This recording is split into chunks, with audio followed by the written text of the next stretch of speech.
shit there. Maybe. Anyway, because she doesn't even live in my building. So I haven't started moving yet, but I'm gonna put the marker in the chat here so I know where to cut the VOD. And you guys can say hi YouTube now if you want. And Twitch chat, if you guys want help with the YouTube chat at absolutely no cost to you. The easiest way for you to do that is by going to the YouTube stream, which can be found right here, and leaving a like on it. So if you go there and leave a like on it, and to the people watching on YouTube as well, such as Cesardes and UFJ and RexAXB and Jordan, if you pop over to there and you click the like button, you make the like number go up, it'll tell YouTube to tell people to watch the stream, which is good for people who, I don't know, like the YouTube stream, because then you have more people to chit chat with, which I think is fair. And for the people over here on Twitch, thanks for watching on Twitch. Appreciate you guys. I have a question. This is just kind of a an all-around, no real context question. If I could make a privately hosted instance of a live stream service on my website that embeds both a ad-free instance of a private self-hosted live stream alongside of the Twitch chat, the YouTube chat, and maybe a private sub-only chat, plus minimizable embeds of the other two so that everybody gets views. If I could make that work, would you pay $2 a month for that? $2 or $3 a month. It's just a thing that I'm thinking about. Because if I could just charge the amount I get from an average Twitch sub for that as like the base level tier as an option. Because at minimum, I could embed both chats. At minimum, I could do that. Your laptop couldn't handle it? Well, here's the thing, right? It's not like I'm gonna get rid of the Twitch stream, and it's not like I'm gonna get rid of the YouTube stream, but I do have the bandwidth to send out a third stream. Actually, I probably have the bandwidth to send out 3, maybe 4.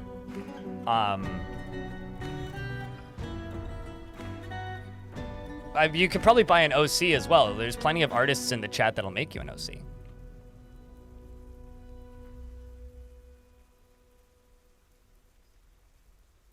I would still, yeah, I mean, I'm going to stay on Twitch. There's no reason to not. It's almost like I need discoverability through other platforms. Well, the thing is, like, this isn't something I'd be able to do soon at all. I would need to probably hire a programmer. But the thing is, PeerTube and Overcast are the 2 options I'm looking at. It would cost me about $40, $50 a month, maybe. Actually, in American dollars, so probably like 60, to be able to host a private streamed instance of PeerTube, which I could embed / host through a password protected section of my website, which has my blog on it. And I could make a members only section of the website that would include that. Yeah, PeerTube is one of the options. There's several options. And they can do up to 1080p. But the reason I'm thinking about it is if I can get them to do AV1, that would drastically reduce the power used on my CPU. OBS can do AV1. So I'm looking for AV1 options, basically. Basically, you know how I stream to YouTube and Twitch right now? Salva, what if I made my own Twitch? With hookers and blow. Wait, that's kick, sorry. What if I made my... what if I made my own Twitch and made a better Twitch and hosted it privately and charged for it? Through my blog.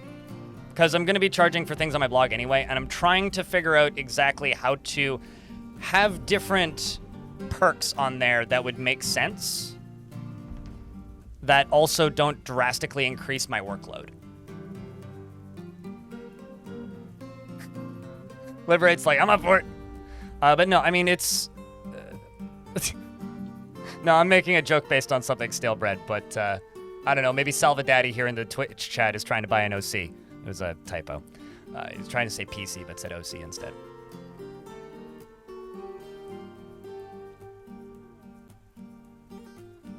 Yeah, that's the concern. I need to do more research. I'm just asking you guys this question because if there's interest, it might be worth me doing the research, right? No, you can. There are groups that will privately host it for you. Like there's many server options that would. What's the word? There are many server options out there that allow for the hosting of things like PeerTube. So for those of you who missed yesterday, and Neutron, thank you very much for gifting us up to Travenoid. Greatly appreciate you. But yeah, I'm not looking at the minutia right now. I'm just simply looking at it as an option. What was the thing I had to do with the soundtrack? So music in adventure mode doesn't play at a frequent clip. It plays one song, and then there's like one or two other instances in the game where it can start a second song. Basically, it's like a lot of silence. So I minimized, or I turned off the music in-game, and we're playing a playlist in the background. That's what I'm doing. All right, so this is our Dwarven Adventurer. Our Dwarven Adventurer started off with a mule. We wandered around and killed a giant. We fought with a Minotaur. We killed a second giant, I think. We've killed several mega beasts, and we have spent some time wandering around and exploring. But right now, unfortunately, our glorious, wonderful, overpowered mule Risen is no longer with us. Decided to die in a mosh pit of zombies. Gloriously, but died in a mosh pit of zombies. So after fighting some more zombies and doing our damnedest to avenge our grand mount, we have come to a human town, and currently I'm on the search for a horse, because I would like to acquire a horse that we can then put items on, because I want to go back to where my mule died and get the items that were on him back. How did I get so OP? I trained for, I leveled up Fighter and Dodger, which is under combat, Fighter and Dodger, and then we fought a bunch of really weak enemies for a bit. I went around punching Kias, eagles, and other wild boars, other non-consequential smaller animals, and I had a pet mule that did a lot of the work early on. We started with no weapons. I crafted an axe. I now have a slightly better gear. If we actually look at my stat screen or my item screen now, we now have steel mail shirt, steel breastplate. I'm still missing foot armor. We need foot armor and some leg armor as well. We have iron bolts that we've picked up. I have an artifact crossbow that we found, several mule bone amulets, which all came from my poor sweet mule. I need a new cloak though. What else do I have? Oh yeah, I also have that steel buckler, and we have an iron battle axe that I found. So we're on the search for a steel battle axe or a spear, and probably a better shield at some point. Nope, this is so I play the game vanilla, P-Bingle. You've got a funny username. But it's new as of the patch from it's not yesterday's patch, it's the patch from the night before yesterday. But yeah, the leveling up skill bars are new. I mean, they were in older versions of the game in a much uglier format and just weren't in yet. So I'm currently wandering around town looking for a horse. Then we're gonna go hunting. Once we're done hunting and getting some more food, we are going to probably warm up a little bit, and by that I mean go fight some weaker things and give my bears a chance to train up a little bit. And then once we're done giving my bears a chance to train up a little bit, we will head back out to the tower. And the long-term goal for this adventure, assuming we can pull it off, is to, well, first avenge the death of my mule. And then head down and to the right, I think is where we need to go, and adventure to Spirit Home, or alternatively, we should go to Fire Orb. If we get the opportunity, I would like to go to Fire Orb first and try and acquire some artifacts, because there is like God Metal there, a fuckload of demons there, and a bunch of other endgame fun stuff. So we need to level up quite a bit more before we can go there, and then ideally go from Fire Orb to my current fort. Which is Spirit Home, at which point I want to retire this adventurer there. And then we'll probably do another adventurer, which is just going to be a party of like 12 or something, and drop them off there too. And then reclaim that fortress. Progress bar go burr, yes. Yes. I'm not even using DF Hack right now because I haven't set DF Hack to compatibility because I'm playing on compatibility due to Linux. Crashing issues right now. There's so many cats making the game lag. Gosh. Also, I'm in an ad break, but I'm just moving around slowly in town trying to find bears, among other animals. You're using an AAP and it keeps raising the fucking brightness like goddamn. Oh, you're using the app? I think you can disable that in the settings.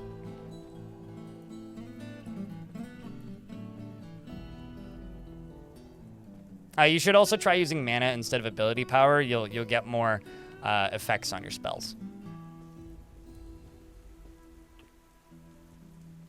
Oh yeah, if you retire, because like you can retire your adventures anywhere, retire at this location or rest for a while. If you go to one of your forts and retire at this location or rest for a while, then when you reclaim that fortress, the adventurer or adventurers party of will be in that spot and will be members of your fortress as permanent residents, which means they can't be added to the military or do any side activities. Actually, hold on, I need to see what the fish people faces look like. Oh.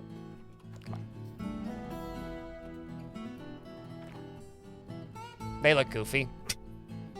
I don't know what else I expected, but so when you retire them, they will stay there later.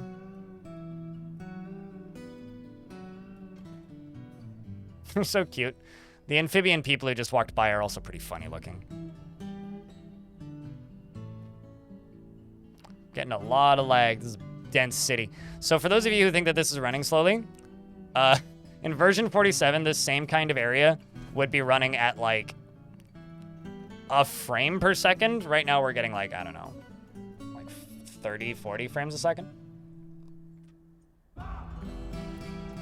They're like bards or any other permanent visitors or long-term residents, I guess. Is after a year or two, if they're satisfied with their living space, they can ask to become permanent residents, and then from there can become permanent residents. There's a temple here. Whose god is this? Setch of Iguk Dive Coasts, the Wisps of Fighting. The image is an image of Diveguk, the human in claystone, and the Wisps of Fighting. The Wisps of Fighting is screaming. The art relates to the moment Yushas the Worthy cursed the human Iguk to assume the form of a hyena-like creature. I've seen that art before. This is a temple. We're going to roll this dice. Cross your fingers for me, chat.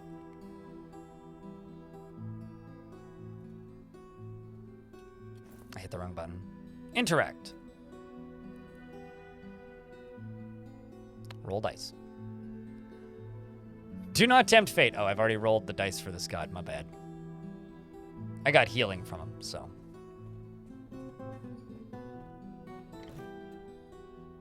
Section of my newsletter? That's not a bad idea. When does the summer sale start? I mean, I'm probably going to do a recommendations video for the summer sale, but maybe I can throw some extras in there. 36 minutes ago. Well, my newsletter isn't until Monday, so I guess I'll go through that today and make a video on it and anything that, because I usually do like 3 to 5 recommendations for summer sales videos, because those are easy. So yeah, maybe I'll take a look and see what's on the recommendations list. Is this the central building? Okay, no, this is just the upper gate.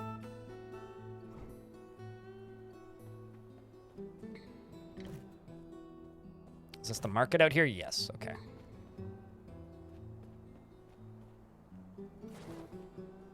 And trading for money works now, which is pretty cool.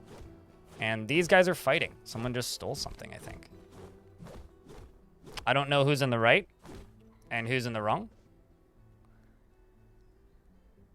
The frail peach-faced slug merchants, pets a stray cat. They're punching each other. The grating-voiced whatever. Are you guys both merchants? You are both merchants. So, I wonder what started this fight. Doesn't feel anything while in conflict. Well,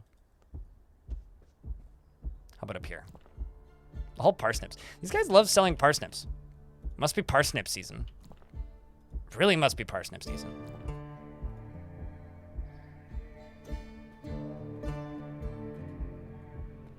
A lot of these peach-faced lovebird men are angry with these human merchants. I wonder why. Yeah, peach-faced lovebird, his butcher is no longer enraged. And they're no longer enraged. But there was another one who was going berserk. Get your chopped wild boar liver, says one of them, and then another one is screaming wild boar lung, today only. I am actually hungry. There's a river, which is useful, but won't sort my hunger. So we are looking, like I said earlier, for a horse. So I think the faster way to do this probably is just to move around on this screen, because I need to go to open fields. These abandoned houses? No. Okay, let's go to this field behind here, because there's probably just cats everywhere, Jesus Christ. Okay, bears will work. Gonna walk up to this bear and say, claim grizzly bear as a pet. Now we have 3. How about 5? Maybe 6 even. Let's say go for 6 grizzlies. And, okay, what do we have right now? 1, okay, hold on, let me check. I have 4 pets, 4 pet grizzlies, so 2 more. 5 and 6. They'll get names if they kill things. Ooh. It's not a bad army. But now I need something that can carry my lunches. So let's see if I can find another field somewhere. Let's go up to these ones over here. I think that was where I saw a bunch of horses. You want a grizzly gang? So years ago, there was a guy arrested here where I live. Well, not really here. Kind of in the outskirts of where I live. And that's a roof that I'm on. He was arrested because he was growing weed, okay? But he also had several animal abuse and wildlife charges. And what the animal abuse and wildlife charges were for was because he was growing weed in the middle of nowhere in a forest, right? And while his also, hello JJ, it's good to see you. And while his growing weed in the middle of a forest, he was defending his weed in a strange manner. He was leaving dead animal carcasses and meat everywhere, which was naturally attracting bears.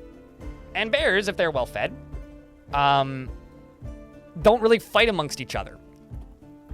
So there was about 40 black bears in the general vicinity that were really aggressive to anybody but this guy, and they had to shoot all of them to actually bust this guy's weed op in like 2006 or whatever, before weed was legal. So that might be one of the greatest crimes of all time that I witnessed. Reading about that. That's some Trailer Park Boys shit.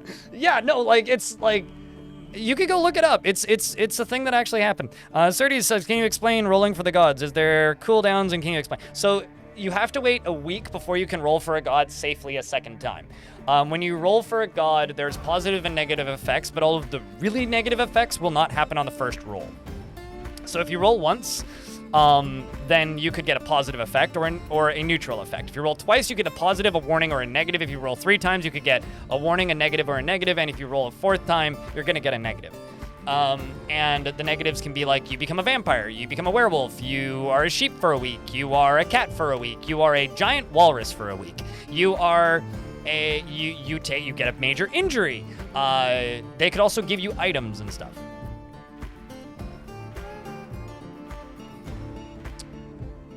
Is it crashing for you when scrolling in conversion on Linux? Are you talking about Dwarf Fort, Pokewai? The only crashing I get on Linux is when entering zones in adventure mode, which is why I'm playing in Proton right now and not on Linux. I know why it happens. It's for the unactivated music triggers. There's some sort of issue with the sound engine in Dwarf Fortress and Linux audio drivers. So I am simply choosing to play in Proton when I play adventure mode, but it's fine. Like, it runs just fine in Proton. I haven't had any crashing while scrolling or using scroll bars, but that could also be a distro-specific thing.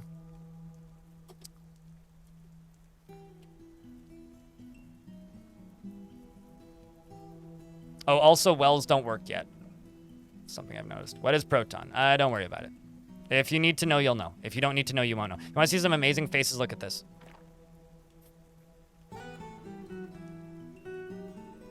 What's even better about the gods, Scissorties, is they're not only cooler than you thought, they have a lot more depth. Like, they're all representing different spheres, right? So people who worship certain gods from the get-go are likely to worship those gods because they're in proximity to that sphere. So like, if a god is the god of volcanoes and rivers, and you find a world gen fort that's on a volcano near a river, or near a volcano and on a river, it's very likely they'll worship that god. Or like if a religion forms around a mega beast or a titan, it's probably because that mega beast or titans showed up and slaughtered 2/3 of a town at some point earlier in that town's history. It's a lot of fun stuff. No problem, Bert. But just remember that, for those of you who need adventure mode explaining, just don't try and play adventure mode on its own. Don't generate a new world for adventure mode. Play adventure mode in a world that you've already existed in for a while, that you've already run a fort or 3 in, and are at the point now where you feel that more random information and tidbits about that world would be beneficial to you. It's raining, apparently. Because something that I get out of adventure mode a lot is just like, oh, this is a name of a thing that I've seen mentioned in 3 statues and another place. And like, I recognize this because of this random trader. And hey, look, this is the leader of that faction that I've been trading with. That sort of stuff is kind of cool. But I think that if you're just learning adventure mode, that's probably a good way to interact with it because you'll have a little bit more context for the world. It's also a good way of exploring worlds from the get-go, sort of like Vakruk is saying. But then it's also even more worth it to go back later. I still think that, at least for me, adventure mode is best enjoyed in a world that I've done some exploring in already. Let's see if I walk up this way. I'm looking for horses. Horses, mules, donkeys, pack animals. Something that I can put my bags on. Because I've got crafts and a big jug of water on my back, which is currently probably over-encumbering me. Yeah, it's like a dwarven fortress here. So many cats. We speed up as we get away from town proximity.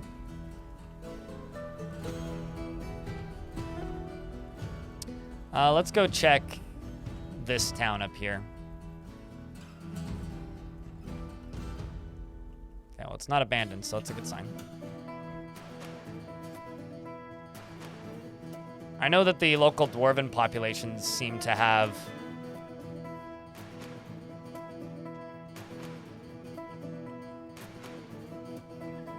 quite a bit of horse supply, but certainly this field is not in season.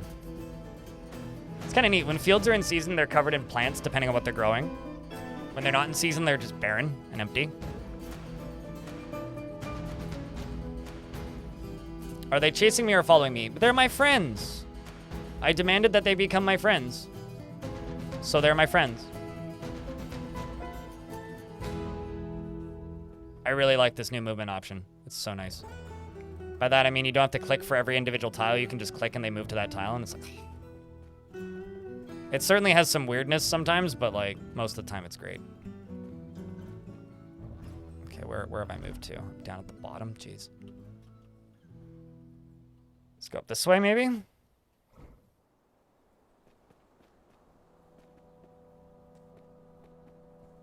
Yeah, maybe no luck here. Not seeing any lettuces, but lettuce is edible. None of the berries are blooming just yet. Might be in flowers. Yeah, we need to head into summer for a lot of these to start. Yeah, me like vaulting over that roof there, that's very much a artifact of weirdness coming from this. So I can just, you know, do this, which I'm sure is real good for me. It's fine. It's helping me train climbing. Like if I go up here, tell them to go there. Or like here. Maybe here. Or actually here first. It's actually like not bad, a training system. Speeds things up quite a bit because it's way less clicks. It's like, no, Spider-Man. Spider-Dwarf? Assassin's Creed Dwarf? Yeah, there you go. Although there it like canceled because he fell off the wall. But like, what is my climbing skill now?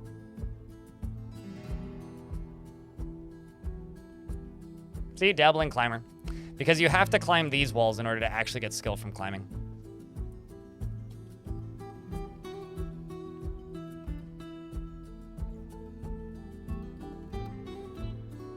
Question, Callias. Are you talking about my bears? Because the bears, you just find them in random fields in human towns. And cities. And, villages.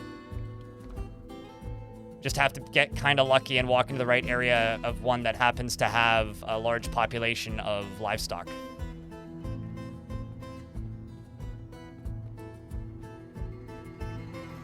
Remember, parkour is only parkour if you're shouting parkour really loudly, right?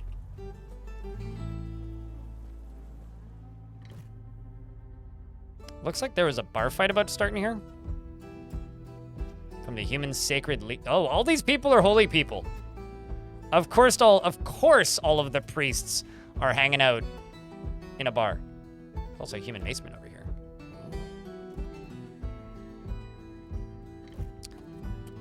I'm literally just looking for a mount. That's all I'm looking for. Although, because I'm having not much luck finding said mount, I'm gonna go up this way and see if horses are maybe out here on these roads. And if they're not, then we'll just follow the road.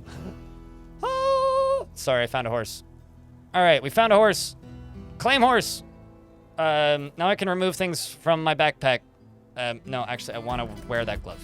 I'm going to remove things from my backpack and put them on the horse, such as this artifact crossbow, these bone amulets. And also, yes, I have an artifact perfect gem. Yes, I stole it. Don't worry about it. It's fine. There was fighting. Nobody noticed.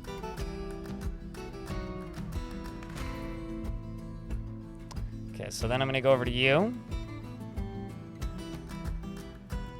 Put that there. Put that there. Put that there. Put that there. Put you there.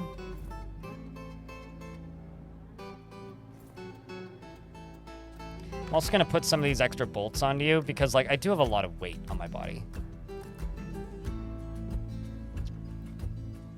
Although these coins I'm keeping around because they're good for throwing at things. I almost killed a zombie by throwing a coin at a zombie. The suited giraffe cheered. X100. Look at my horse. My horse is amazing. Give it a lick, and it tastes just like raisins.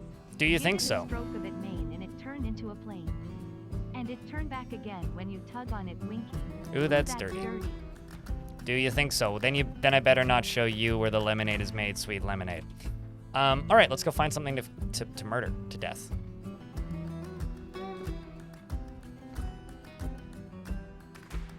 Then I better not show you where the lemonade is made, sweet lemonade. All right, so you've done the baiting now successfully. Shovel creature? There's a castle just north of me with kind of a funny name. Human hamlets. So I could go ask somebody for directions to something that has a creature that we can go fight in it. Or, oh, that's a haunted fort. That's kind of exciting. Or I can just find one. Is that an abandoned fortress? You guys want to go to an abandoned fortress? It's kind of far away. All the way down there. There's actually several of these. The Haunt of Ghouls. Ugh.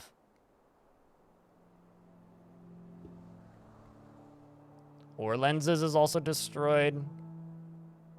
Door golds is also destroyed. There's quite a few. And they're probably all full of zombies.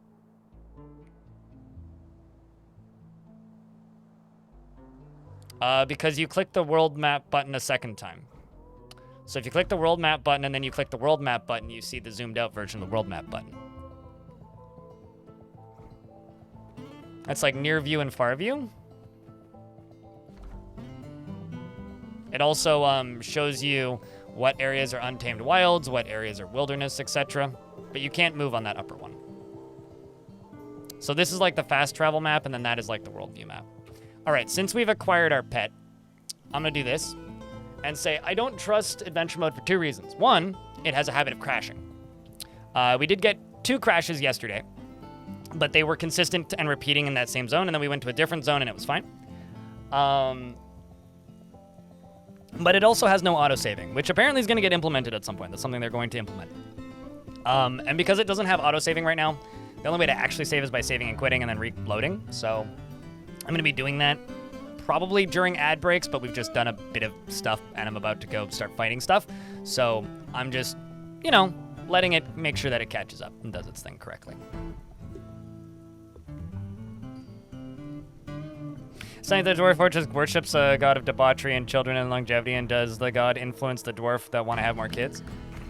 I don't know if it directly influences their dwarves, but the initial follower of said thing does get influenced by it, but then after that they inherit the gods from their parents. So depending on what traits they inherit from their parents, yes or no. Disappeared, what can you do? Did you have it initially, or did you start a new adventure and then not have it? Because if you started a new adventurer and you set it as a peasant, I don't think you can gain the compass back. If it just disappeared randomly, it's possible that it's possible that you changed your resolution, which could make that disappear. I'm not sure. Save and continue works, but it splits the save file every time you do that. So it adds a separate save file every time you click save and continue, which drastically inflates the size of the overall save file, whereas save and exit to main menu just basically adds an autosave, right? So while yes, it works, it doubles the size of the save file almost every time you do that. So it's just not worth doing. And there's no quick save option, so. Which is also why I use quick save in fort mode, but quick save in DF hack doesn't work in adventure mode. You just trim the file regularly. Yeah, I don't like doing that because then I delete the wrong thing half the time. I'm an idiot, so this just saves me from my own idiocy. Engraved on the floor is a finely designed image of Atu, the ascended human. Atu, Ace Ord, is surrounded by the humans. Eric relates to the ascension of the human Atu, Ace Ord, to the position of the faith of judging. The position of abbot of the faith of judging in the summer of 302.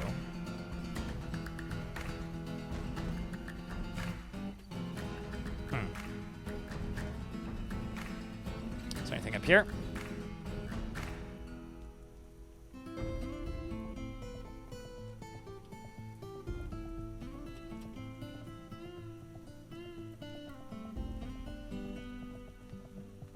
Nothing up at the top of this. All right, let's jump back down. No. Uh-oh. Okay. Dwarf, you scare me, but okay.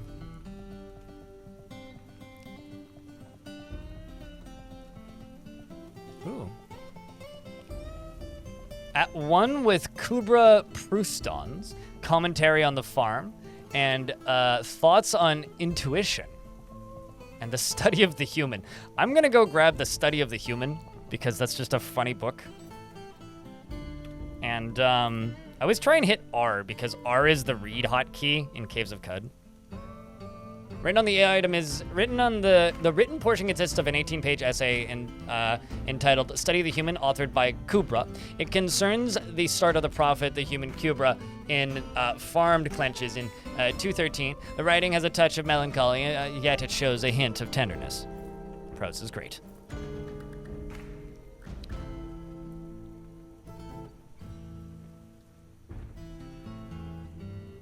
Dwarf? What? Where are we going? Okay, well. And I'm out of water, so let's just run over to the nearest river, which is very close. How did I find artifacts? Found one in a tavern, found another in a giant's lair, found another in a dwarven fortress. And then I lost one of them when my mule died. Rest in peace, his poor soul. It was legitimate salvage. Cramp, come on. Drink the water. And I'm going to go interact with my water skin.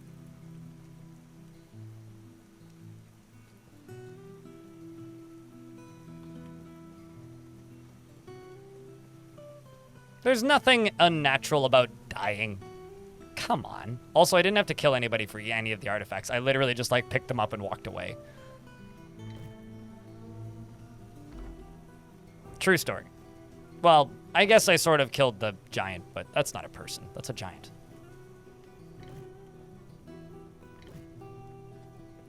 Man, these temple dorms suck.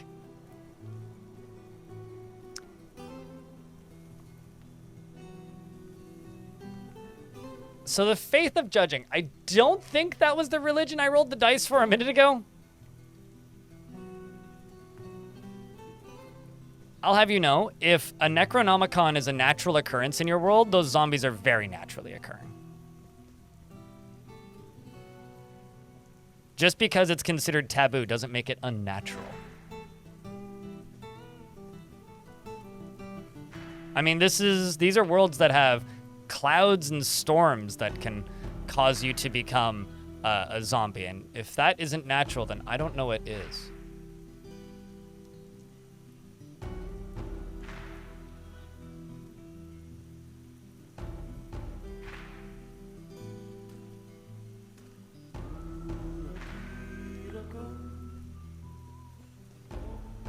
Being a lord gives me any benefits. I misclicked on a thing and became a lord by claiming a zone as mine. Does it give you any benefits? Not really. It currently it gives you a bargaining chip. Later down the line, it would make you like be able to claim a site on behalf of a faction, and claiming a site on behalf of a faction allows you to what's the word I'm looking for here? Claiming a site on behalf of a faction allows you then to embark on top of that site in fortress mode. So yes, but right now, no, not really. Because building isn't in. There's an eagle. I need lunch. Packing a lunch, chat.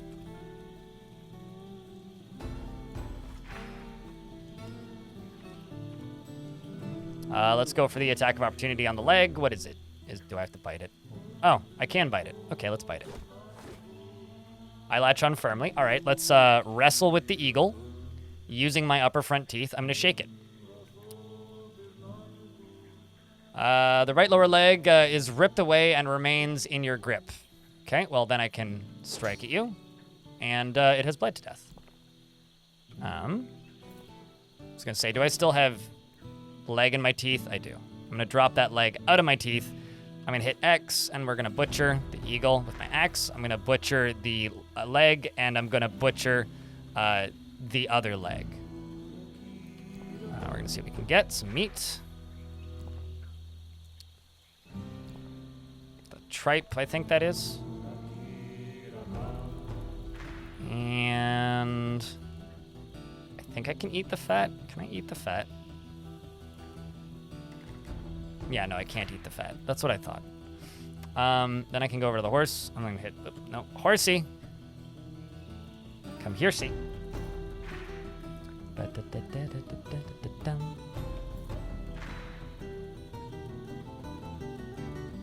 And then I'm just going to eat the eagle meat. There we go. Lunch acquired. Let's see, am I running? No, I'm walking. That's good. Not quite tired just yet.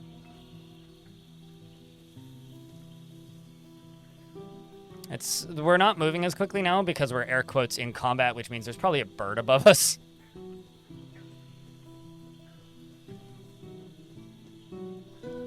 The building menu has been confirmed to not be in the initial main branch adventure mode release, but don't get too excited about building. It lets you make a carpenter's shop and build things out of wood. And then Carpenter's Shop allows you to make furniture. But basically, unless you want to run a professional wood shop, in vanilla, building isn't that varied. It's more like it mostly just lets you build a home base that you can store items in and maybe embark on later. It is pretty cool, but it's maybe not the most interesting portion. I'd say at this point, the most interesting stuff that you can do in adventure mode is in the game. I'm gonna attack this weasel. Just gonna hit it in the head, and I'm not gonna kick it because that feels mean. I'm just gonna try and execute it. And I actually propelled it away because I hit it so hard. And then the second hit, I killed it. There's no carcass available to butcher. There's nothing left of it. All right, I'm in an ad break, so I'm just going to save.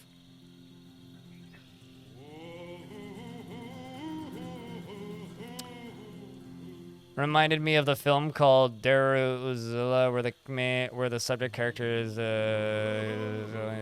tigers, heels, sun is people, I am people, you are people.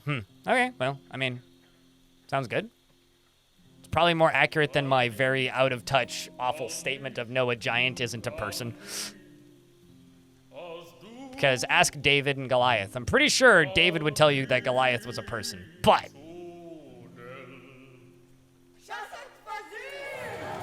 also, shout-outs to the person who threw money at me on coffee.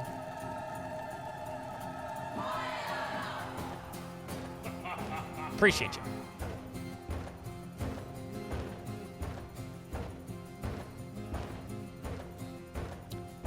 All right, so let's dive back in.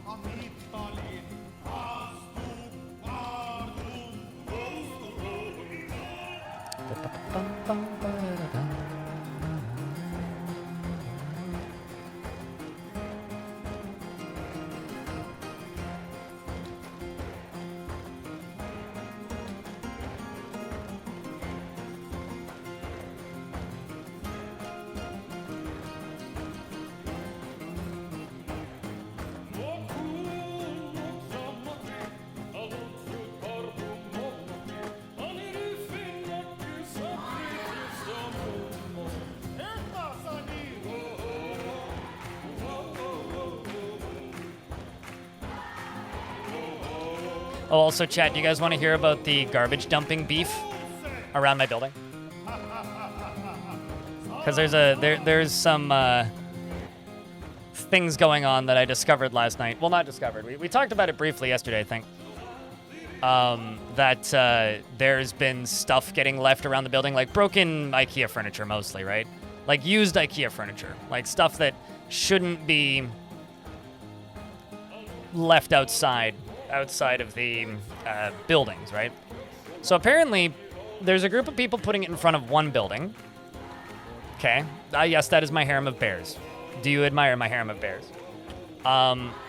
There's people that are leaving broken furniture outside of one of the buildings that are allegedly coming from our building, but they don't leave out of any of the doors in my building. I checked on the cameras last night. They just appear on one of our cameras on the stairs in a blind spot area for our cameras. And then suddenly there's trash. Then they put trash there, and then they walk back up the stairs, and I don't know where they go because I don't have access to the neighbor's building cameras. The neighbors are blaming it on us. They're saying that the neighboring buildings are claiming that it's coming from our building, and they're people from our building leaving the stuff. The person putting the stuff in front of our building from the neighbor's building is the neighbor's caretaker. So their caretaker is moving stuff in front of our building from in front of their building. But we have reason to believe that they are coming from a different building altogether, who then leaves it in front of our neighbor's building, who then blames it on us and puts it in front of us. If you make it weird, I will time you out for the whole day. Please don't make it weird. This goes to anybody in chat. I don't like furries in particular. You're welcome to be a furry if you want, but keep that stuff out of my face. That's all I'll say on the subject. But yeah, so that's kind of the current nonsense that's going on, is everybody's blaming everybody, and it's really doing is pissing a bunch of people off.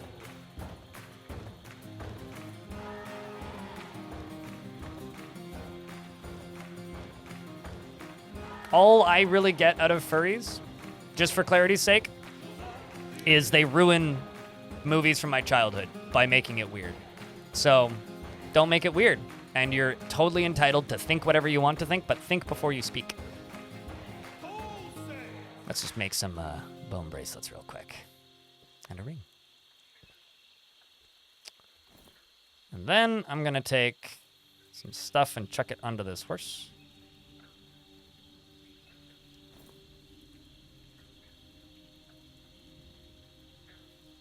No, not trash bags. Disassembled furniture. 2 days ago, it was a dresser. 3 days ago, it was a dresser. And then yesterday, it was a bed frame and a desk.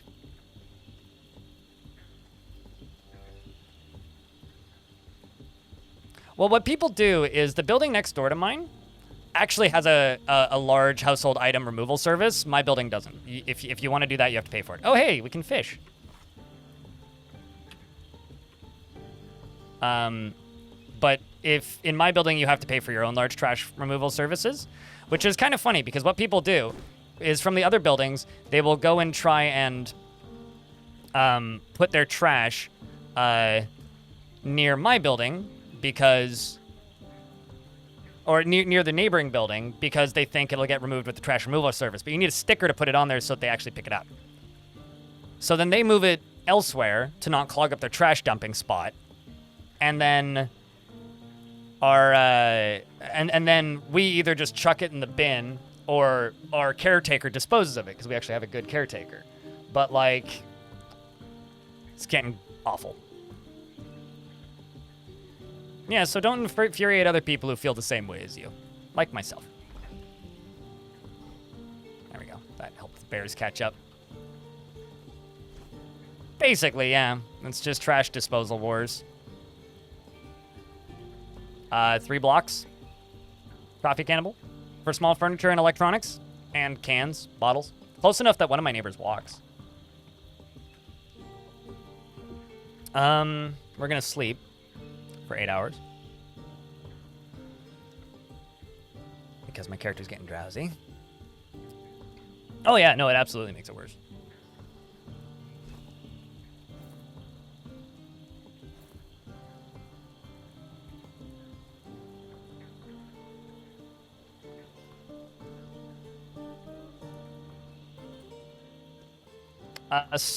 Not Scrapyard Wars. Junkyard Wars was my favorite Wars TV show. Junkyard Wars was the, you have 24 hours to build a functional helicopter. Or whatever. But all you have is this trash pile. Good luck. I really liked that show. That was a very good show.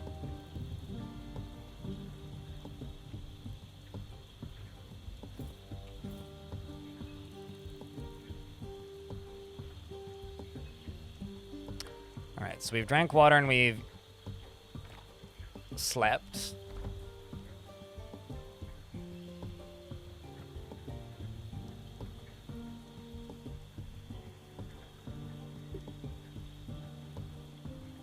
Twin love Beast Wars. No, fox people would bring peat on furniture. Because that's all foxes do. Is pee on things. Alright, so it's this tower down here that we were working at earlier. You guys want to go invade a tower?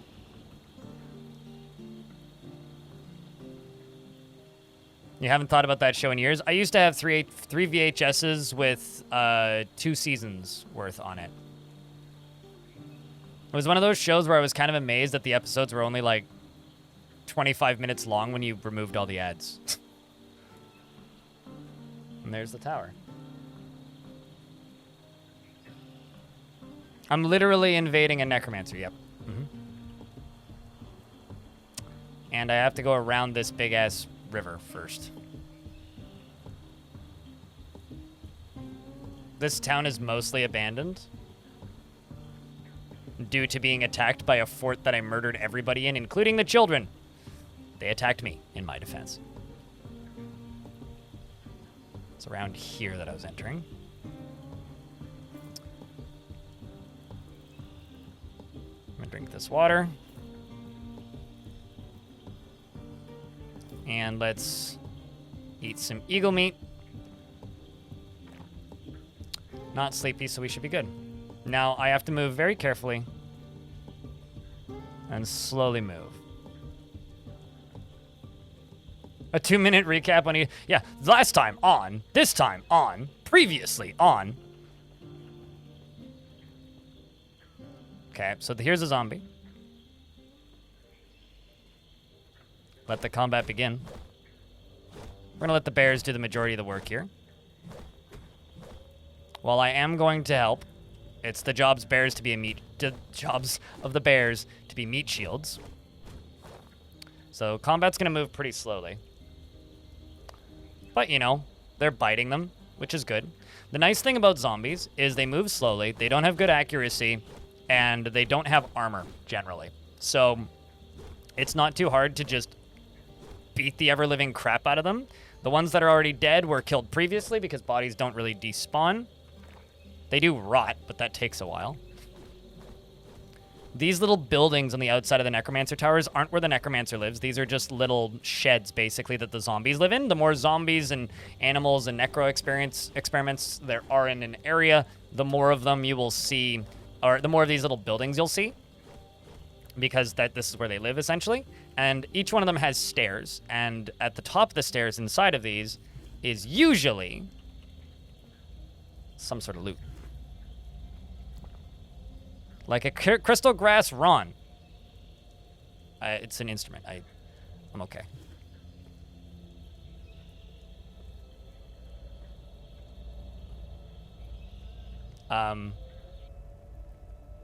One of my bears must be bleeding a bunch. I'm suddenly seeing a whole bunch of blood. Oh. Well, there's a dead grizzly bear. Are you actively fighting? Oh, you're actively fighting with something. That's a little grim. I don't know what they're fighting with. Let's butcher this grizzly bear real quick.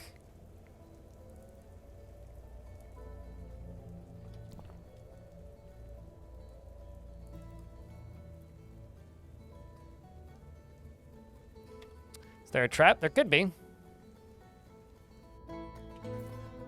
But it's not exposed to me yet. Ah, yes there is. There's a weapon trap right there. And also, I've eaten too much, so I'm nauseous. We need to get the fuck out of here.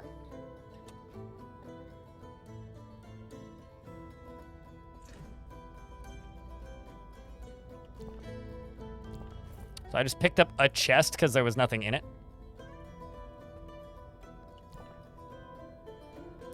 Oh. Iron chain leggings. Bismuth greaves. New gloves. And a steel short sword. Don't mind if I fucking do. Let's put on those greaves. Let's put on the mittens. I'm gonna need to remove my trousers, and then I should be able to remove those leggings from my backpack. So I'm assuming they're in my backpack. Yes, they are. Then I can wear them after I drop these. Oh, can I not? Okay, I guess I can't. Whew.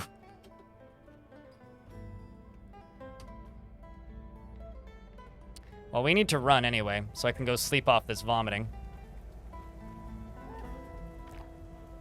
Still have how many bears left?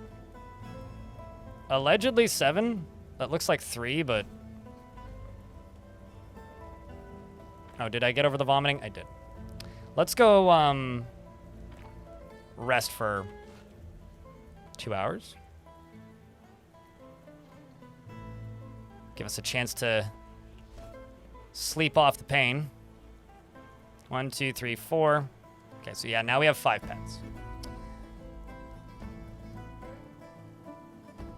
So now I've got a quandary, which is I have a steel short sword sitting in my inventory. I think I'm just going to put it onto the horse because I'm better with the axe, but the steel short sword is probably actually a better weapon.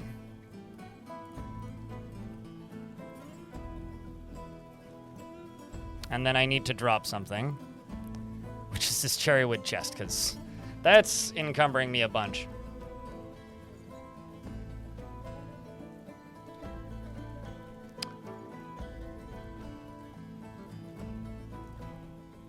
Pair with dwarf and pack mule. I mean, pack pony. So suddenly buttloads of lag. I think I figured out why just now. Because the bears are running north.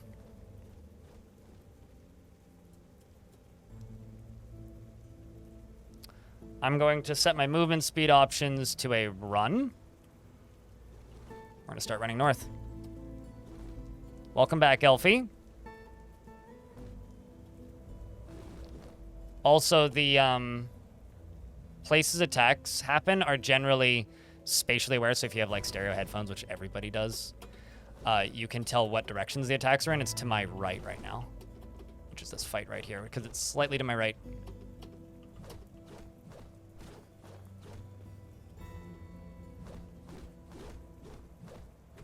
We should win these fights pretty handedly.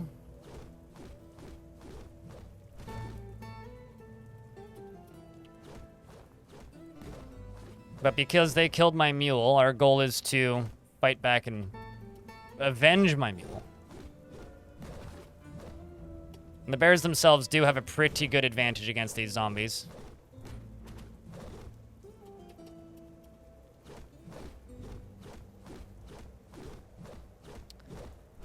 And if I check the map, where are we on the map currently in proximity to the proper tower? So we are north. I think my mule died around here somewhere. So we should head directly south, try and clear these 3. Maybe this one as well. And then go for the tower. If you can read books, yes, you can. You just need to do the exact same thing you would do in fort mode, which is read the book. Okay, so apparently there's things on the upper level. Let's look up a layer. Okay, so there's a guy up here. Let's actually just throw a bolt. Let's throw a bolt at this dude. Did I miss? I missed. Let's throw another one. That one, it's no longer stunned. Yeah, looks like we missed again. Okay, well, I'll throw at this guy who's on the same level as me. Chubby human corpse. The flying iron bolt strikes the chubby human corpse in the head, tearing apart the muscle, chipping the skull, and tearing the brain.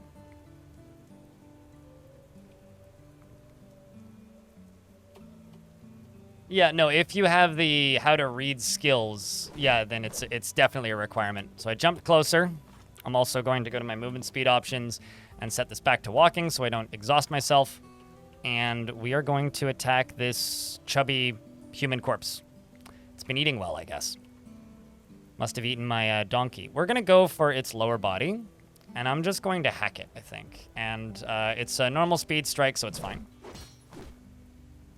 I actually hit it, and it tore apart the pancreas.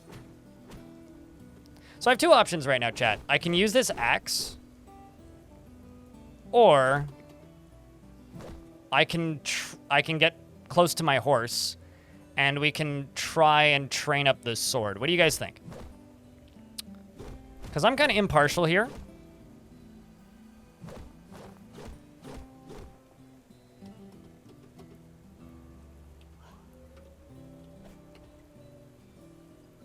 Makes you want to get back into it. Maybe it's time.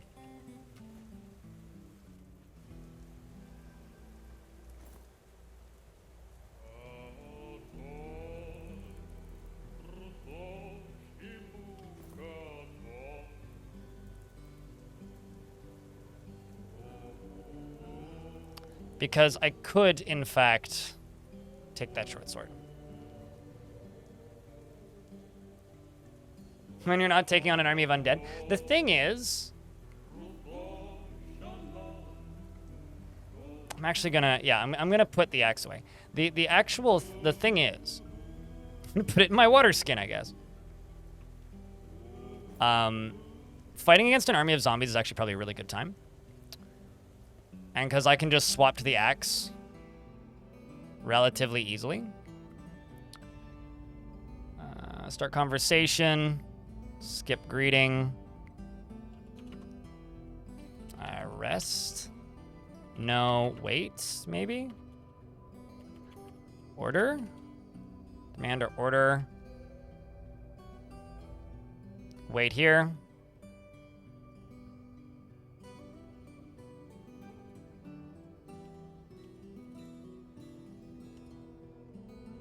Wait here. Bypass greeting. I'm not going to make them all wait here, but I'm going to make a bunch of them wait here. So some of them can follow me if they're nuts. Let's move up by clicking the stairs. Human neck. There is a human neck on that display case. Is it... No. What is the... Pretty sure there's like a look for traps button, but... Steel cap. What am I currently wearing? Bismuth bronze cap. Drop that. Get steel cap. Remove... What's on my head?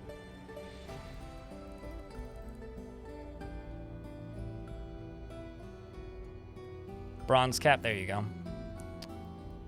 We'll then wear steel cap, and I will drop the bronze cap.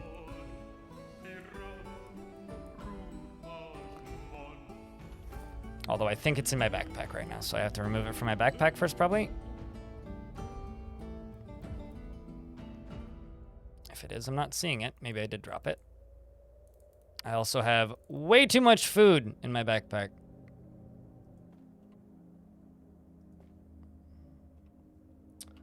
So put eagle meat on horse. Put eagle intestine on horse. Put... There you go. And start new conversation. Bypass greeting.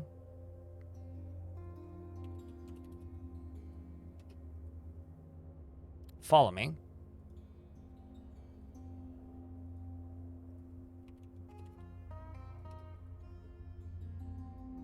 Follow me. And then there's a shield here because I was using that previously.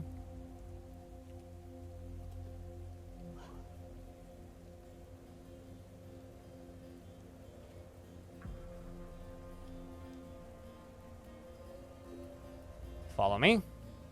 I think that's everybody. Yeah, it should be 5 total. 4 bears, 1 pony. All right, time to head south. Zoom back out. On to the next one. So this one I don't think I've assaulted yet. Could probably just walk around it, but where's the fun in that? Guess it begins.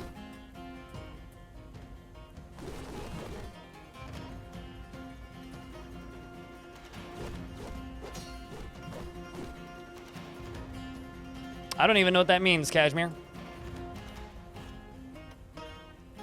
There's so many fights. I'm just gonna go for the head. I can get a fairly decent strike on that. You strike the grating-voiced corpse in the head with a steel buckler, bruising the muscle. So the reason I'm oh, I don't have a grasp for the buckler. What's in my hand then?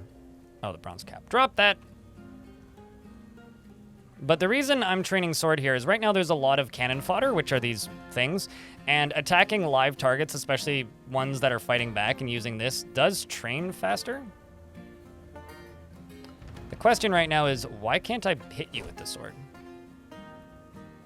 Oh, because it was in my inventory. Got it. Horse kicked it. Zombie died. Okay, this looks like a trap. But let's check.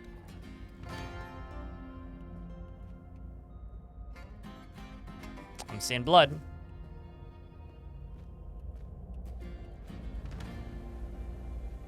Nothing in that one, I don't think. All right, south it is. Yeah, it was lodged. I missed the part where it got lodged. And now we got zombies from the south coming down. Music's timing pretty well today. I'm gonna head this way. I'm gonna jump. Flown through the air. I will take this zombie on in hand-to-hand slap bat and let my livestock beat the ever-living shit out of that one so I can get some training down here. I almost got hit by a body part. That's disturbing.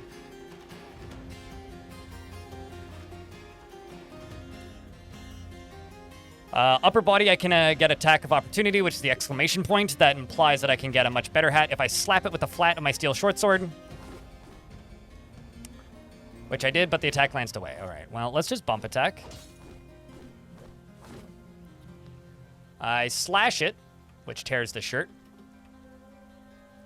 Pull on it, gain possession of my sword back, because I lost it. It lost a limb, probably its hand, based on the fact that there's a glove on the ground. Stab it in the left hand with your steel short sword, and the severed part sails off in an arc. Excellent. Less ways for it to attack me. It just lost some other body part, which in this case was a left lower arm. Damn. I'm going to throw a bolt at it, which I did.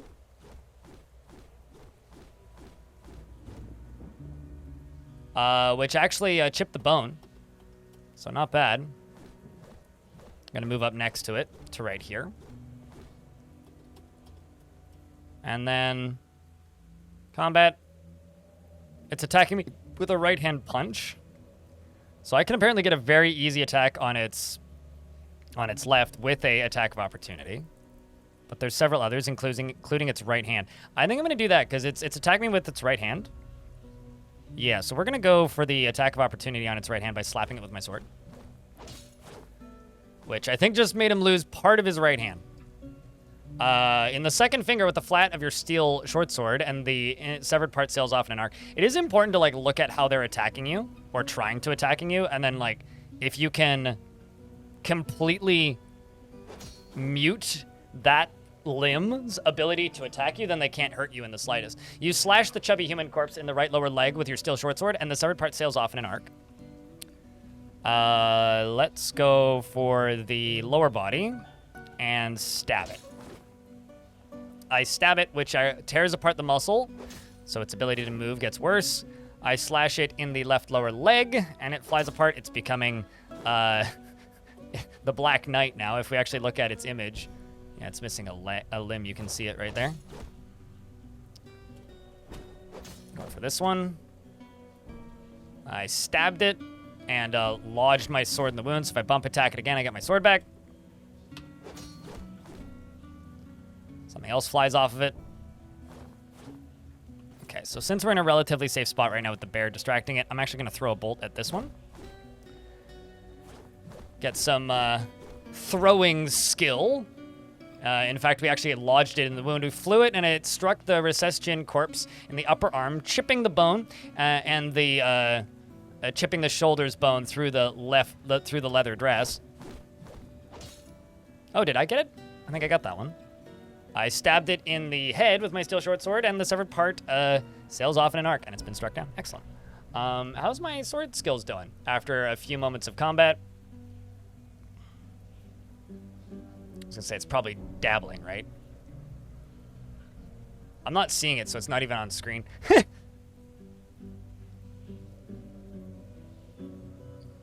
Well, we'll take it.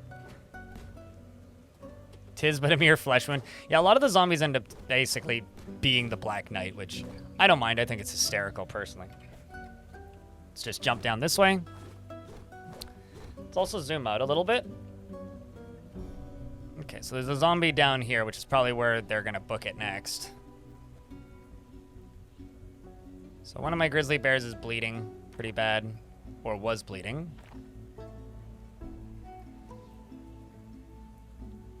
None of them actually have names yet, so they haven't gotten any notable kills. Did they all just run in the opposite direction? Hold on. Let me just run, walk away from this zombie. Where did you guys go? Oh, I see. They were all in one tile on top of that zombie. Got it, got it, got it, got it.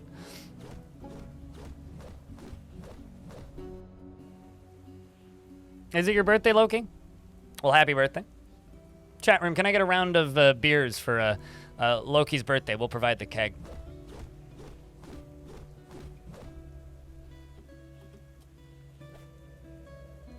Any plans for your birthday? I can't even catch up to it. I'm trying.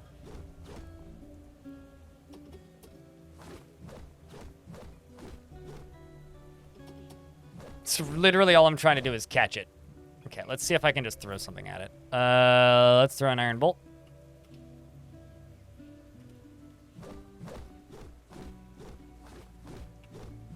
Let's also try and stand up. Oh, hey, we tore its lung. It's okay. It doesn't need to breathe. Just get wasted, you're 40 now?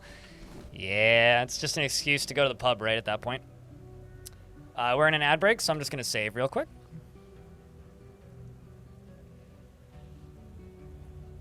After you died to resurrected necks and arms which got you exhausted, you wish you could remove auto-evading attacks and use armor to tank damage.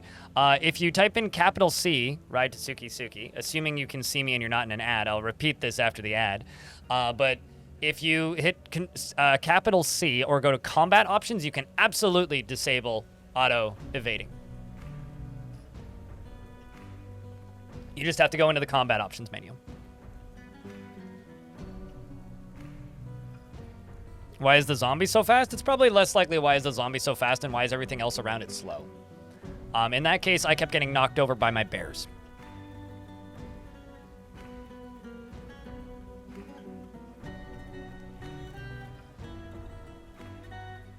Yeah, of course, because blocking damage takes stamina, right?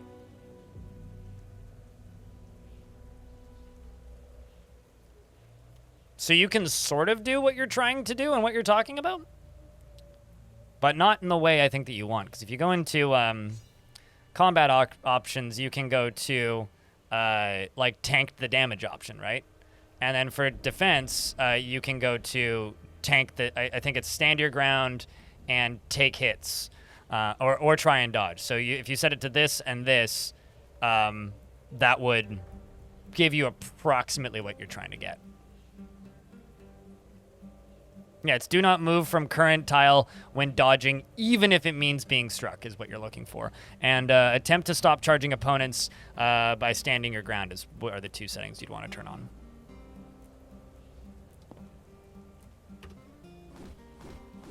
If you want to be able to, you know, fight things and not worry about that.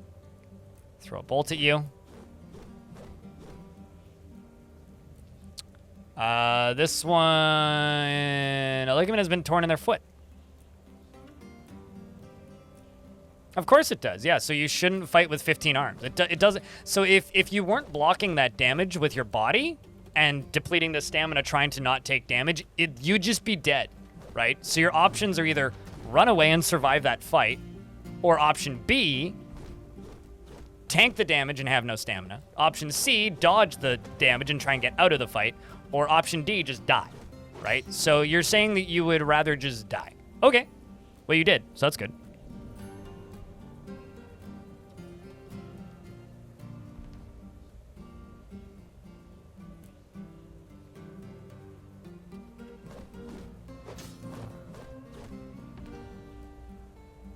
No, it's because I kept getting knocked over by my bears and thus couldn't stand up and run as quickly. You move slower when you're lying down, even if it's only for half a turn. YouTube chat. YouTube chat is wondering why the zombie was running so fast. I've just removed something. Seems to be a lower arm. Stab the narrow ears human corpse in the lower body with your steel short sword. Where'd my horse go?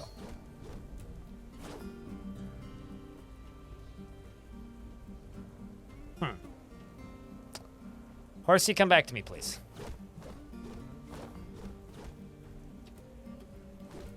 I think that's what necromancers are doing all the time, every day, besides, like, you know, reading and writing books. As we dodge out of the way and move back closer.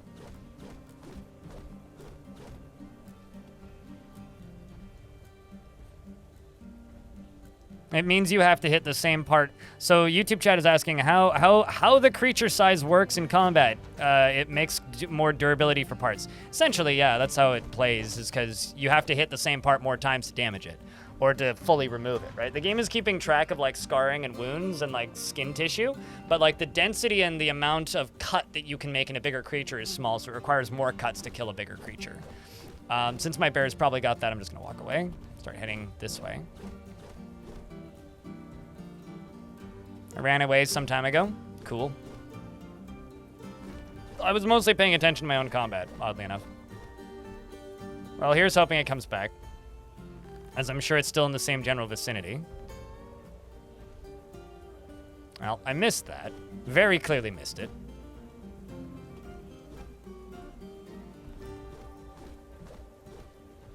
Also, Twitch chat, can I get a round of beers for good luck in the long term in this fight?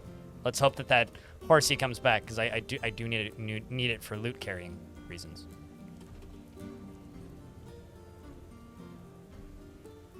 Also, I'm not seeing any zombies over there right now, so that's a good sign currently.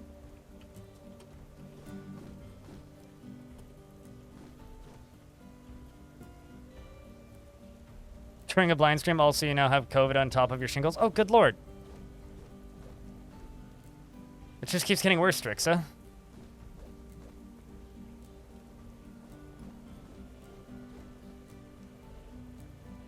This is a Necromancer tower.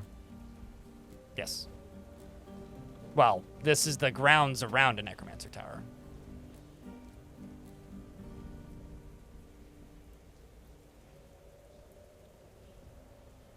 This bear's having a bad day.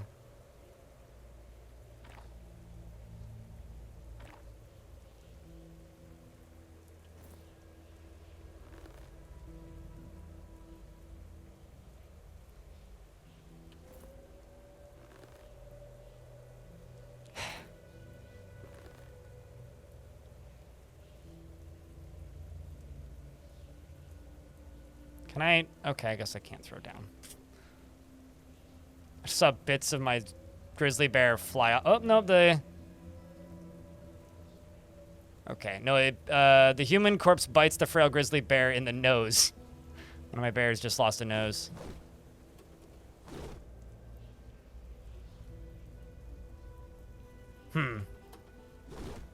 Although it does look like my grizzly bears are winning, even though I'm losing bits of my grizzly bears.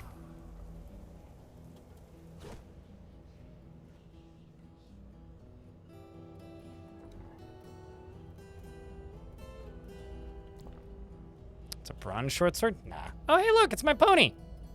Buddy. Take a sword.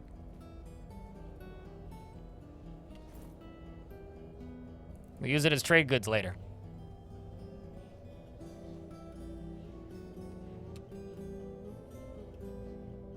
There's a little room over on this side. Nothing in it.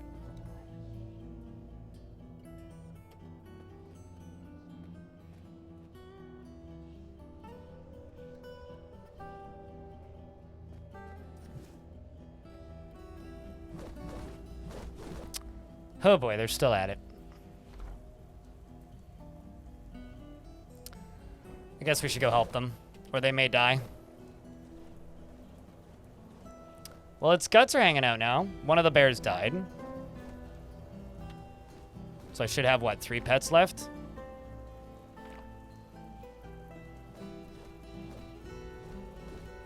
Is it worth it to steal the statues? I don't think I can topple them yet. I haven't been able to. But no. I mean, statues aren't really worth anything. Unless they're made out of really rare materials. Like, sure, maybe if they're adamantine or something. Yeah, there's a reason I brought extras this time. I mean, they're still winning. Let's just see if I can go help. At this point, the zombie may have a better KDA than we do. I mean, does it have a name? Yeah. Dredge tested.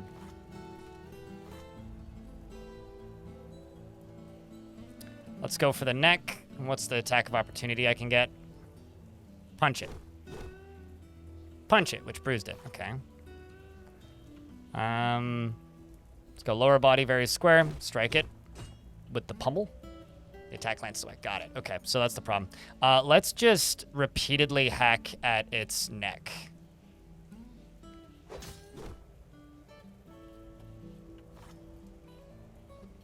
You know what? Let's just bump attack. This will speed this up. Because it'll just go for what the game decides is the best possible option for attacking it. All right, so can either of you walk? Unconscious, overexerted. Unconscious, overexerted. Well, it's a good thing I came and helped, because otherwise you would have died. I'm going to go pick up my bolts.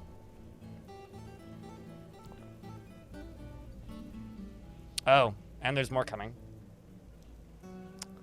Great. All right, bears. You guys going to wake up? Tired and winded. How about you? Overexerted. Ability to stand lost. Ability to stand somewhat impaired. Oh, here comes the other one. The missing bear. You're still healthy. Let's see what we can do. We may have to go get more bears. Just gonna go for the neck and slash. Huh! That's what I'm talking about. We need zombie bears? I'd have to be a necromancer to have zombie bears. Maybe we'll make that happen. That requires a lot of tower delving, though, which I haven't even walked up to yet, because I've been trying to, like, clear the general vicinity. We're gonna slash it again. 2 down! Holy heck, hot damn.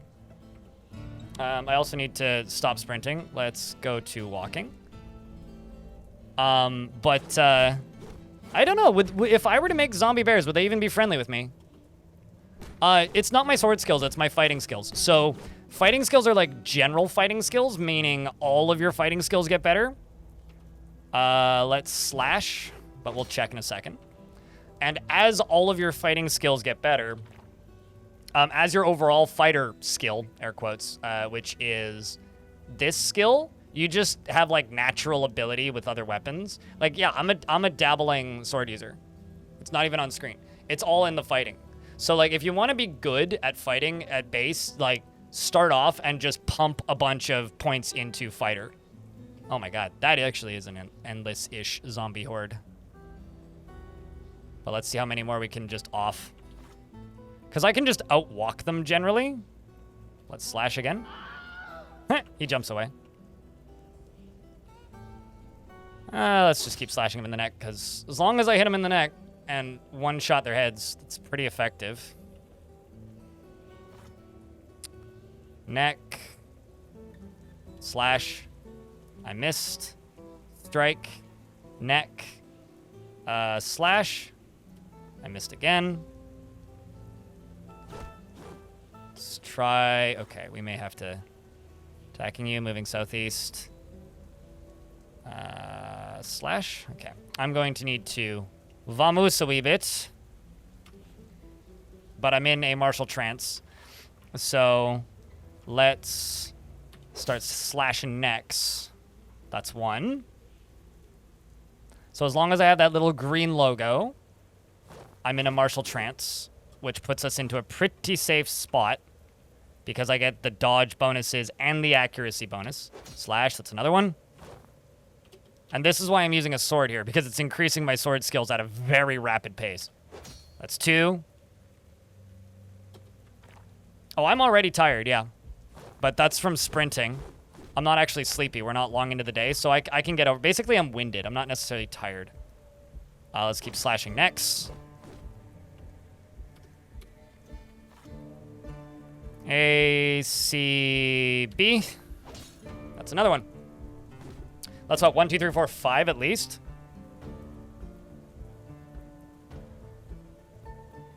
Happy to help. Alex, I think is your name. Started playing DF.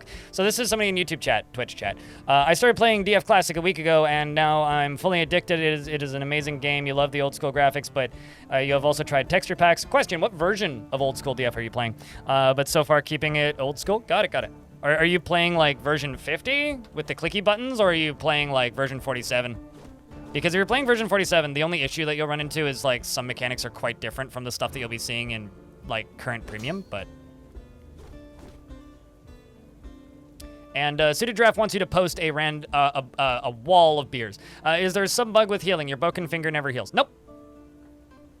You don't heal in adventure mode. That is healing in adventure mode working as intended. Because you can't get... You can't use hospitals in adventure mode, and you can't use healing items. There's just no mechanics in place for it. There is no healing. The bug used to be that you would heal up all the way while traveling. Sleeping can stop wounds and prevent scarring from things like cuts and bruises, but traveling on the overworld doesn't necessarily heal you. And I no longer have the martial trance.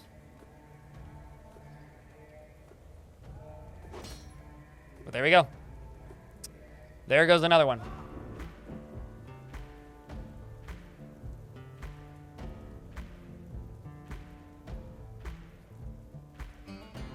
Not bad. Save the game. Can do. Dragon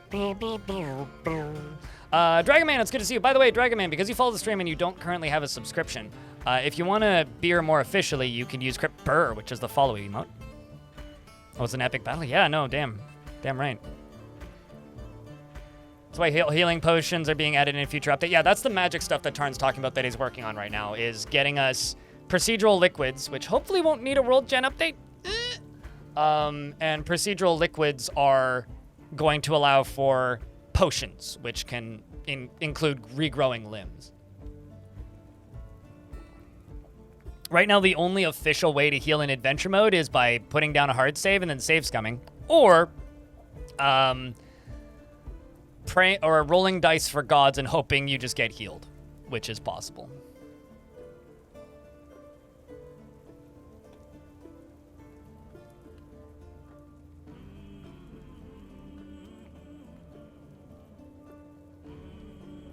Potions of extra limbs. Wouldn't that be interesting? I don't know. I'll bet you if you were to ask Tarn that, his response probably would be like, oh yeah, we'd love to do stuff like that. Okay, how are the old bears doozing? One's nauseous and the other's just injured. Let's just wait for all the animals to catch up.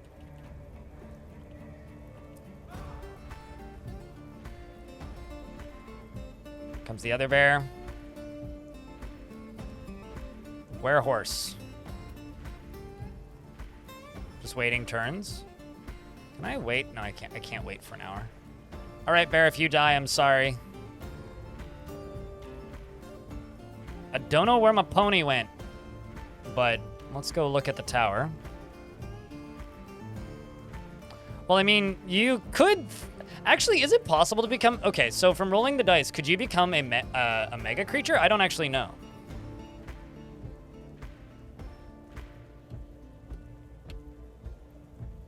Let's do it again. I don't even know if that's an option. Okay, so we're going to strike. We're just going to keep doing this as we've done. Hit C to go for the neck. Slash the neck. Funk. Gone. We're almost Doomslayer at this point. B, strike, strike, neck, slash.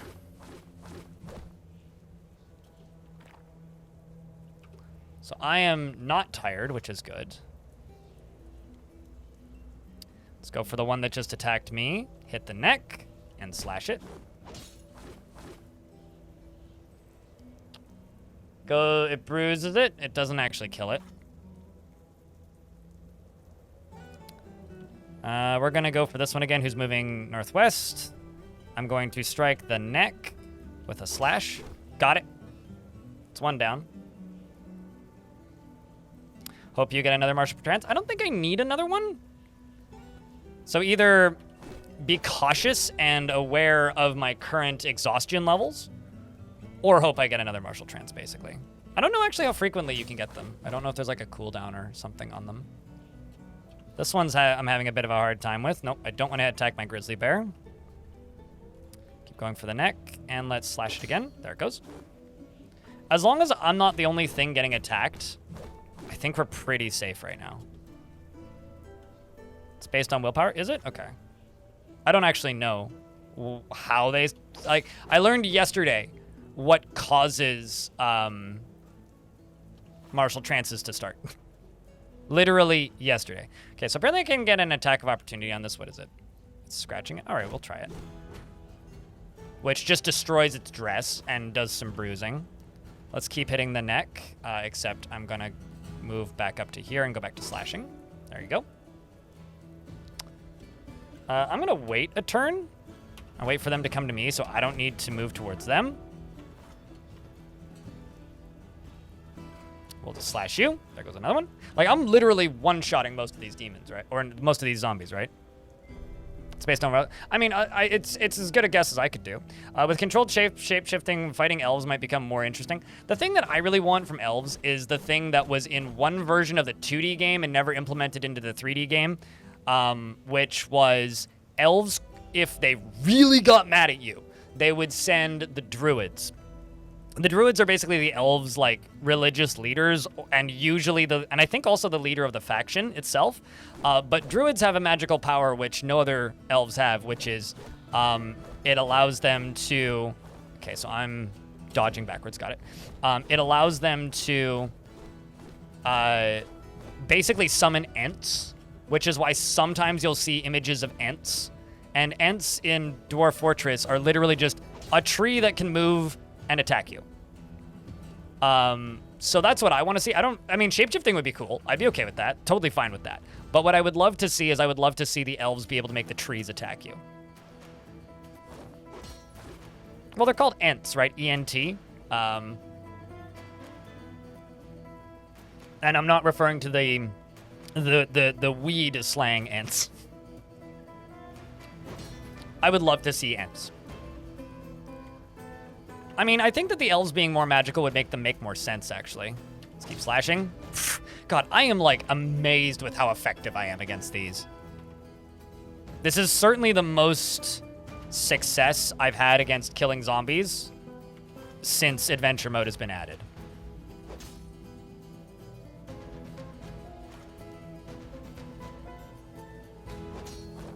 Okay, well, that's a little tricky. It only tore the spine. Oh, did I get it embedded? Yes, I did. Let's go for the one who's attacking me, which is not the one I just hit. This is a different one, but square attacks. Got it. Sweet. Let's go for this one here. And slash. Done! Pansy-ass bears. They're pretty injured. I don't know. That or they're going for other things that are attacking me right now. The real question is, where's my goddamn horse?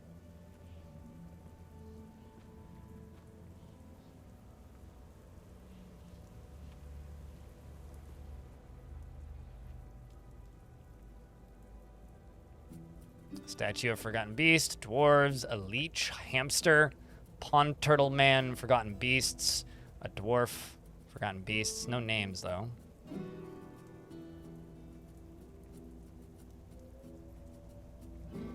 It's a statue of dwarves. On the item is an image of dwarves in granite. Could it be the tower? Unusual tower.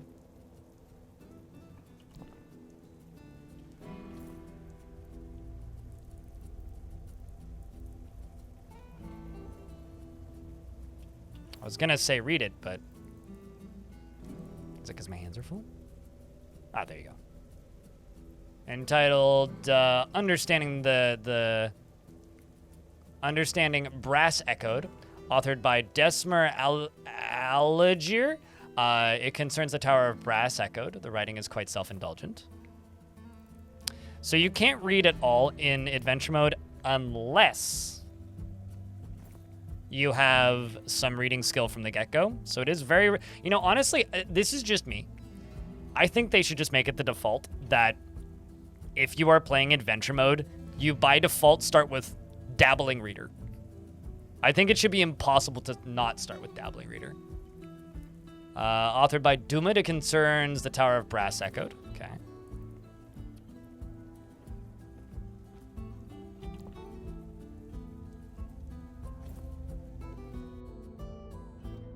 Who inherits druid status after the death of the druid? Yes, that is how elvish royalty works. There is like a lot of really fun, like different royalty options. Concerns the tower. All right, so no luck so far.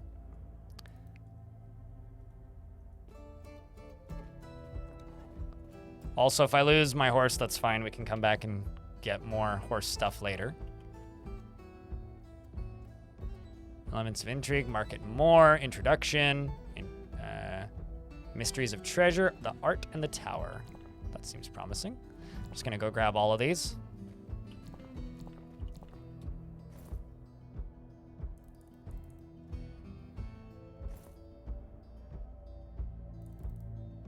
Probably be quicker if I do it this way.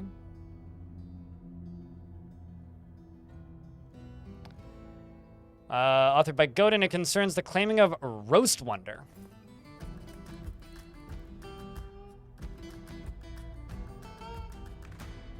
this item. I'm only going to keep the Necronomicon when I find it.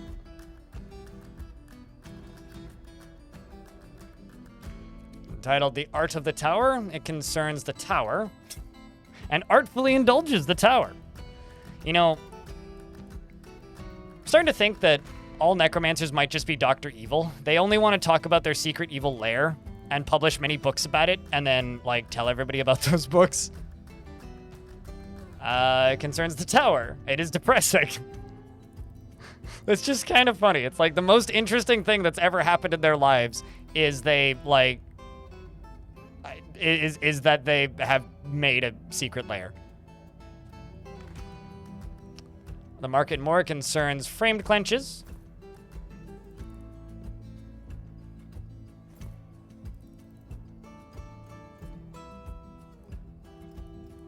You can relate.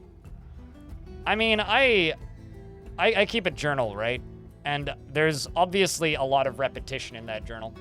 Congrats on the streak, Ranger Reek. Concerns the human necromancer, and the writing is somewhat self-indulgent. Must have been early in there. Okay, so it's not a discography. What is a series of books that you've written? I don't actually know. That's why I'm asking.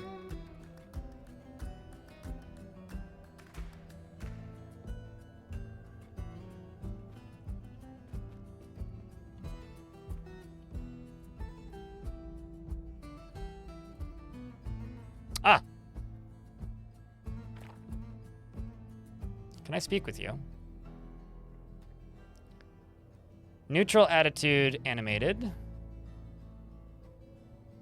I am Godin Board Tapir. The servant of hunting greets you.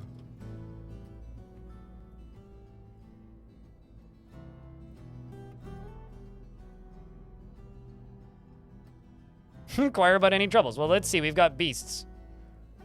Did you move up? Didn't look.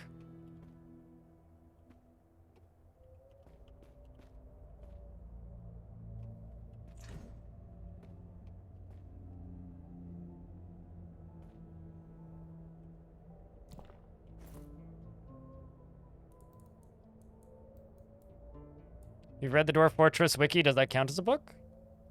I mean, not really, because it's not a book. If you printed it off and bound it as a book, then it would be a book.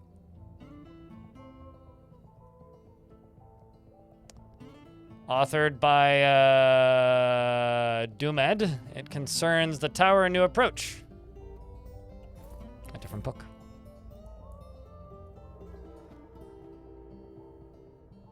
Could it be Brass Echo? Doubtful. Knowledge of Brass Echoed.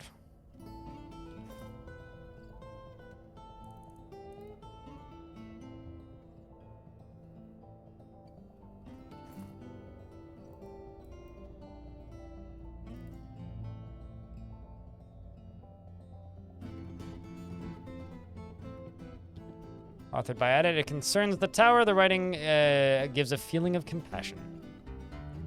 Mountain Home, My Life, and Inquiries of Dwarves. Those don't sound like Necronomicons to me.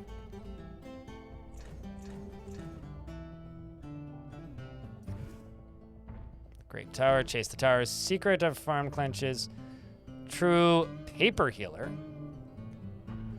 Isn't Paper Healer like a location or a place or something?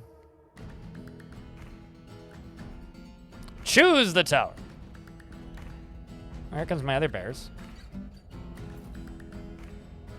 Would be a bad book. I mean, it would be like trying to read numbers in the Bible.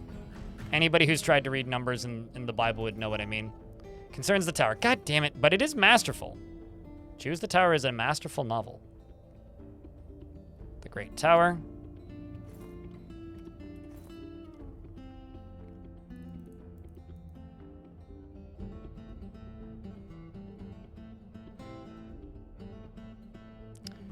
Break sharply between topics with regularity. Overall, the prose is great. Great.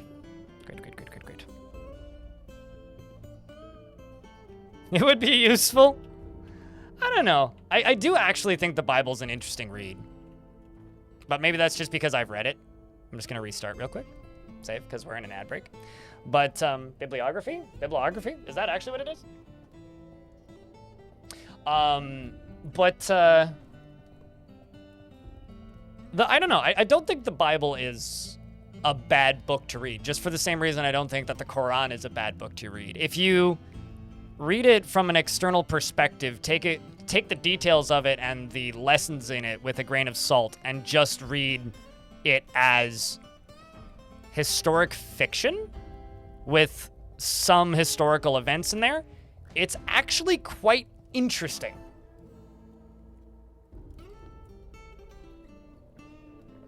In my opinion. I do think that reading the Quran and reading the Bible are interesting things that should be read by most people, but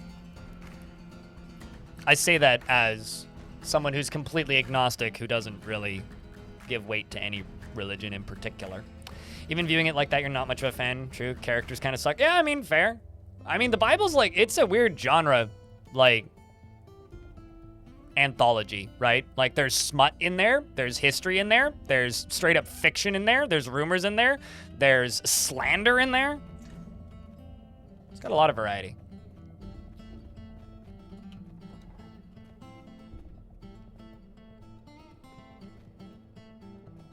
Let's just head up.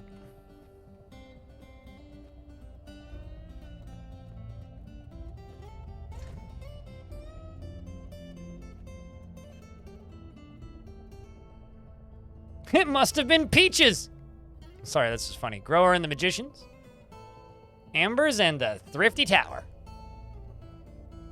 They do all their... The Thrifty Tower just plays Thrift Shop on repeat all day while you're in the tower. I'm kind of expecting to start heading down and out and just be suddenly surrounded by zombies on the way out.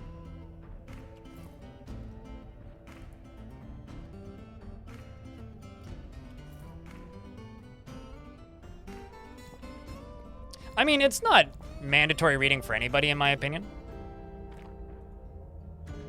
But what I'll say is that it's not like nonsense nor useless. It has merit, just as a book. But it's certainly not the best book I've ever read. Prose is great.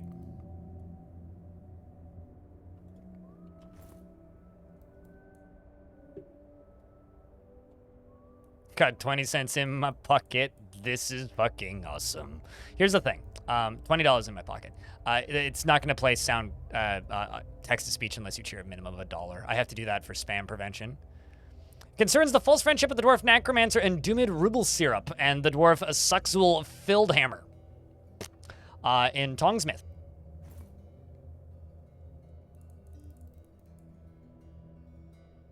Meanwhile, the Thrifty Tower. I like that it doesn't let you examine the items to know what they say until you've read them. Throat ornate and refined. Prose is passable. Has no particular subject.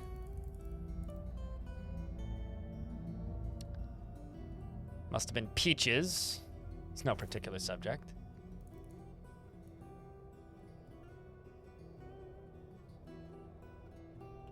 I already read that one.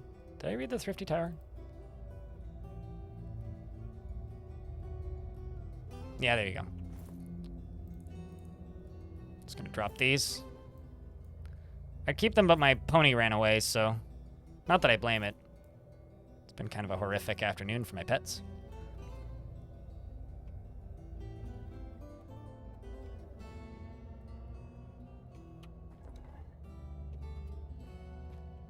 I don't think character development was a necessary thing in writing like thousands of years ago.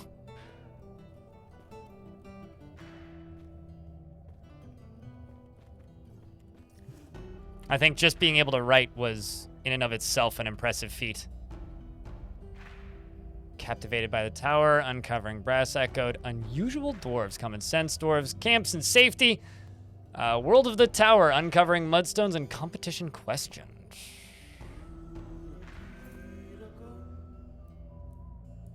But think about this. If we didn't have historical fiction, and I'm not just talking about the Bible here. I'm talking about like fiction that was written in histories to explain unexplainable events at the time.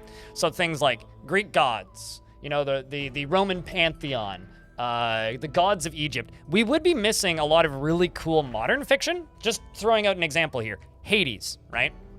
That is a work of modern fiction based on historical fiction to explain unexplainable happenings. Or uncontrolled, unregulated drug usage. It concerns the authoring of the Tower Interpreted. Not what I needed. As an unusual dwarf, let's read unusual dwarves. But we're too lazy to climb it themselves. You know, that's the most I'm drunk dude and man, look at that big ass mountain thought ever.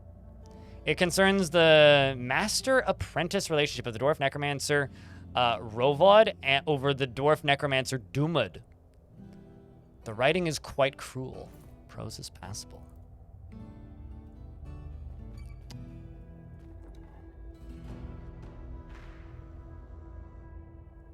Of brass, children and nothing more. My friend brass. Composition uncovered. I don't know the name of the Necronomicon. I should have checked that, but I wasn't really planning on doing that today, if I'm being honest. It wasn't really... Actually, becoming a Necromancer wasn't really on the plans for the day, but you know what? Chat seems to want it, so... It's going to require a lot of wandering around in here.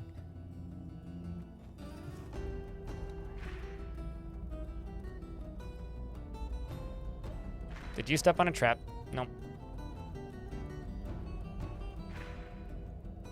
W Tiger, thanks for the 13th month. Welcome back, dude.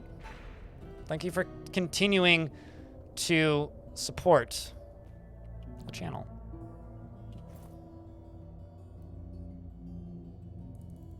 It means a lot, you know?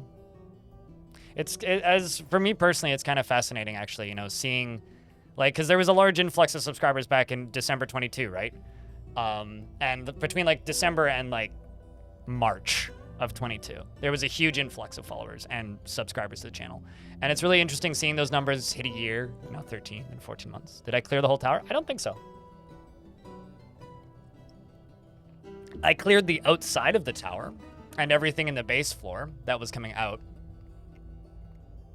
But I am running around and checking offices in different spaces of these towers. These towers are frickin' ginormous, by the way. Kobold in the Modern Era. The Book of Storage. The sun sets on adulation.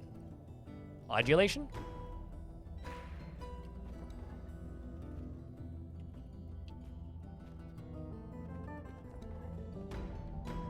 So I think this is I've already cleared. Oh, maybe not. Yeah, this doesn't look familiar. 2 offices that lead to nowhere. Kobold in the Modern Era. It just is it's just the URL for Tumblr.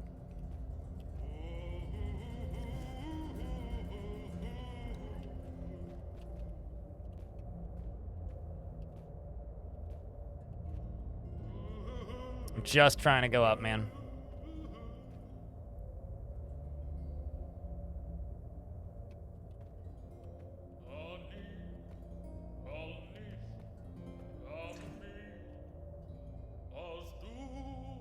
Okay, so I've already been in this area. And because memory overlays aren't working right now, it's actually quite difficult to find different areas. Yeah, I've already been here. Okay, so let's go down here.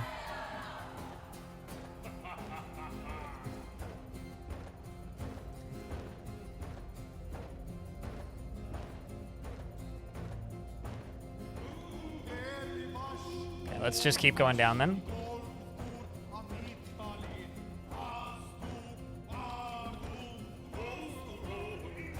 Brass checked without limits. My friend Oregon. Competition after the end. Concerning the brass echoed book. Let's read the let's look at the brass echoed book.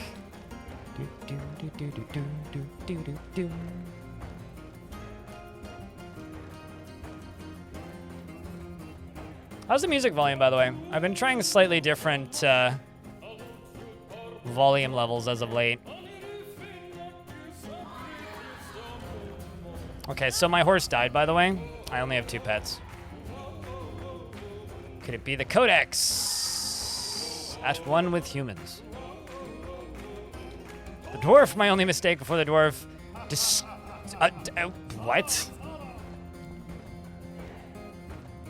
What a name. How do I know my horse dies? Because they're no longer listed in my pet list. They'd still be considered a pet if they were still alive. Authored by Burr, the work is not particular. The writing uses only artful words and phrases with care, and it shows a hint of tenderness. The prose is passable. It's like my writing. It's passable.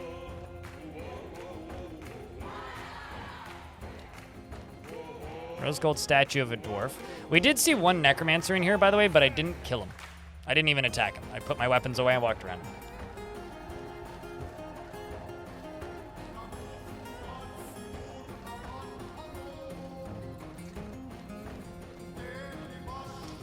True Tower, Master of the Dwarf. The Book of Doomed Riddle Syrup. Oh. It's probably an autobiography.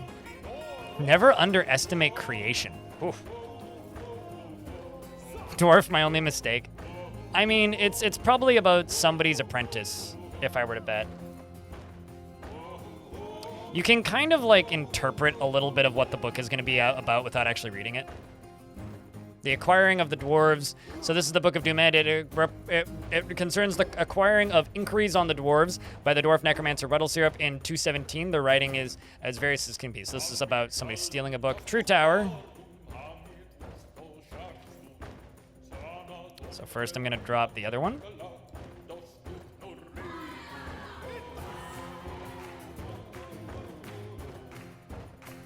I've not read it.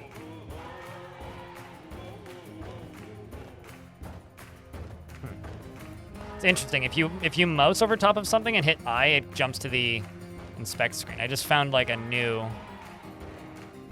selection options. Concerns the tower. God damn it. Master of the Dwarf. We'll read that.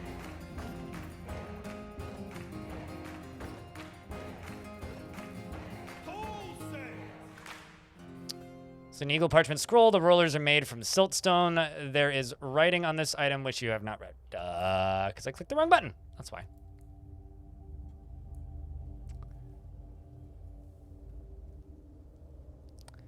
It concerns the master-apprentice relationship with the human necromancer Adit. So it's a master-apprentice.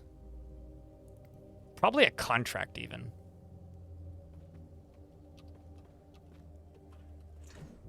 I already cleared these, right? Mountain Hall's more. Well, let's read the dwarf, my only mistake. It's just like Armok's autobiography. It concerns the failed attempt by the dwarf necromancer Rovod to corrupt the dwarf Ustath in Dashrope in the early winter of 155. The writing has a touch of melancholy. It's not awful. So someone was trying to get an agent elsewhere and they failed. So that was that necromancer's only mistake, was trying to recruit a dwarven agent. It's a small office. Are you bleeding? No, just dripping blood off of you. Mysteries at the Tower. I think I read that. Let's double check. No, I have not read this book. All right. Concerns the Tower. So for reference, I'm looking for one that says Secrets of Life and Death. Concerns the secrets of life and death. Another thing we could do is I could literally just go pick up every single book I find and then just read all of them.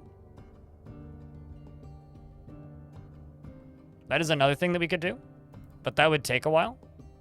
And I kind of prefer the tenseness of exploring these necromancer towers, not really knowing what could pop out. Wait, I just Hello misclicked. all crypt wave crypt zoom crypt jams crypt zoom. Choose the tower, secret of farm places. I think I've been in this one before. And I also saw the Necromancer again. Or the tower. Yes, we have read all these. Onyx, thanks for the 15th month. Welcome back. Greatly appreciate you, mate. Yeah, I've ended up back in the same spot. There we go. Is this where we were previously? Mountain Home My Life. Inquiries on the Dwarves. About Beaver Events. Strange Author. Did I read this one? Uh-oh. I really wish I still had my pack mule. Because then I could just put all of these on their back and not get super over-encumbered. Concerns the Tower of Brass Echoed.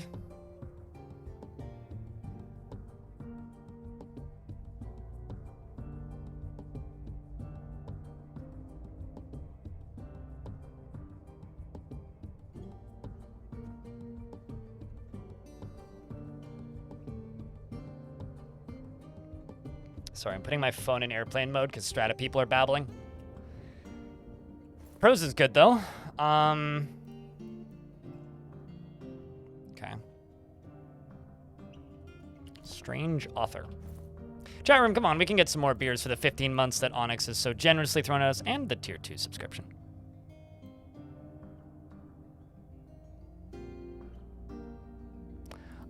So the memory stat makes them remember the map IRL. If I actually set the game to ASCII, you can see these letter Bs. That's where I remember my bears being.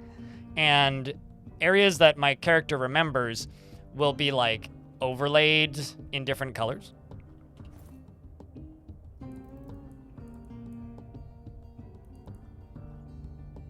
There it is. Strange. Interesting. These are in different orders. Read. Concerns the authoring of the great fence clans. Yeah, so let's see if I can move out of here and I'll show you what I mean.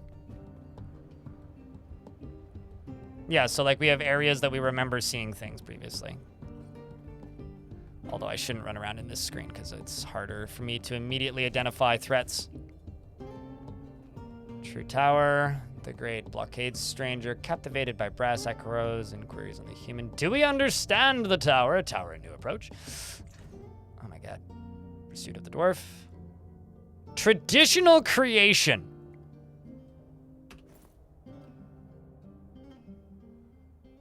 Still no magma? How deep is it does the map that you're in go?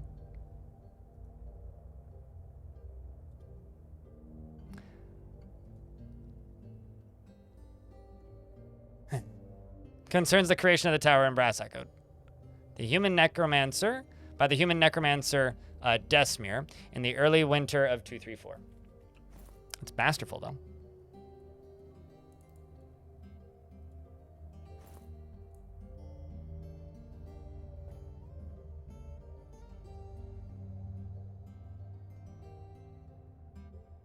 Towers and Coming Trowel. The unabridged tower. Let's read the full manual.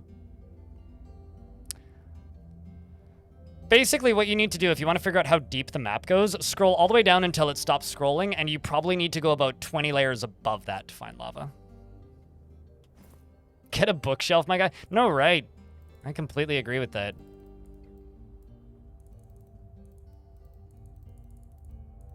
Did I not pick this book up?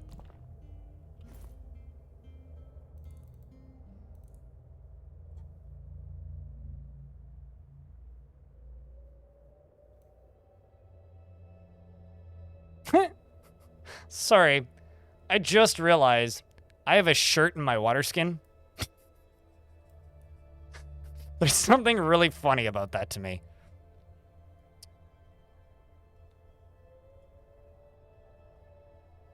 Concerns the tower. I guess when I took off one of my shirts, I just crammed it into, there instead of something else.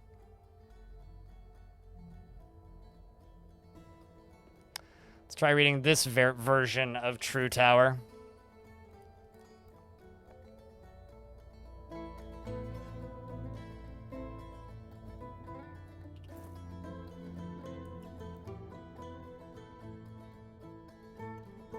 Not gonna lie, this music just makes me think about Fogg's animations now. Concerns the tower, the writing meanders somewhat.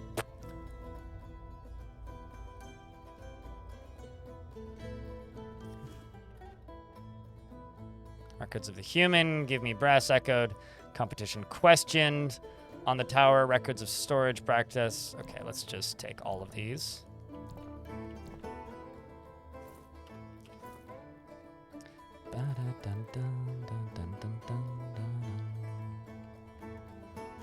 Concerns the storing of the tower. It's putting a book away, basically.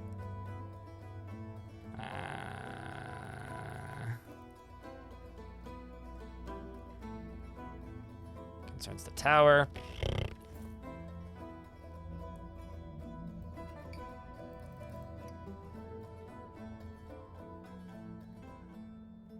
Concerns the settling of a human necromancer in the tower. Last one in this pile. Concerns the tower. Cool.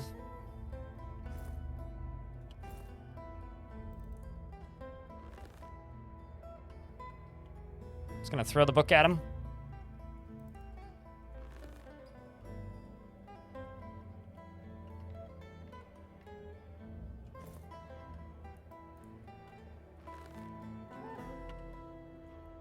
Okay, so I've hucked those.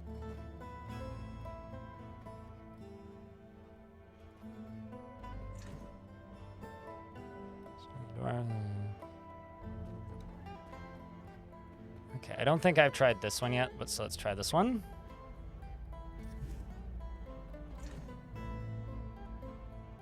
Wizard's Guide to the Dwarves, creation for students. The tower when it counts, and an introduction to Desmere.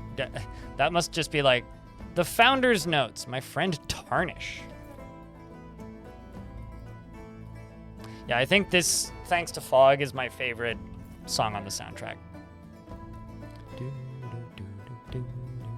Which is, oopsies, minimizing the game makes it disappear. Which is 2 coins, yeah. Concerns the creation of meditations. It's about writing a book.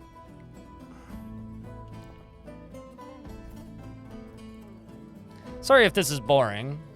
If chat has anything in particular they want to talk about, just yell at me. Let me know. Totally down to talk about whatever. Has no particular subject. It's kind of like pixel hunting right now.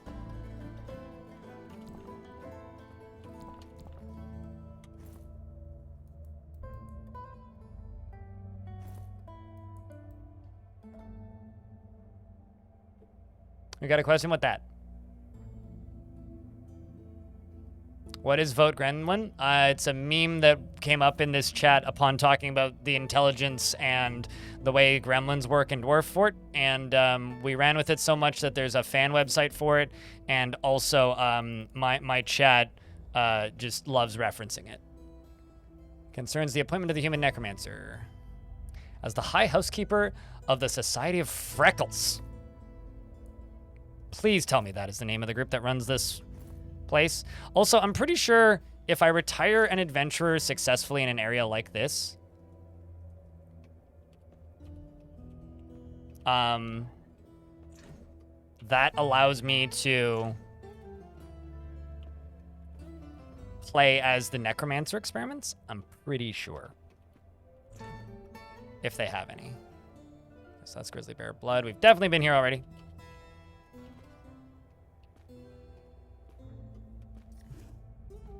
Same with a vault. If you can find a vault, vaults can, if you retire in a vault successfully, then you can play as angels. Which might be something we should try and do in a world. Maybe not this one. Maybe not this playthrough, but. Could we bring said experience to Spirit Home? Oh, absolutely. Life is in a word, the sky. Going to reply to the greeting. And they say, a vile beast from the caverns now walks the land. Reisendring is in the Field of Rulers. Seek this place if you hunt Toxu Coiltour, the Troll Pilgrim. I was kind of wondering where you're going to head, so I'm going to follow you if I can.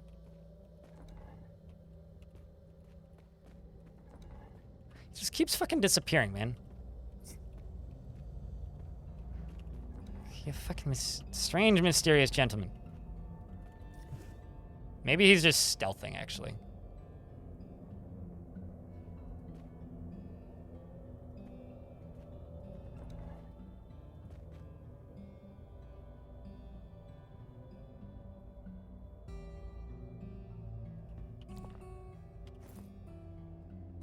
Troll pilgrim? Yeah, it's a religious troll who wants to interact with its religion.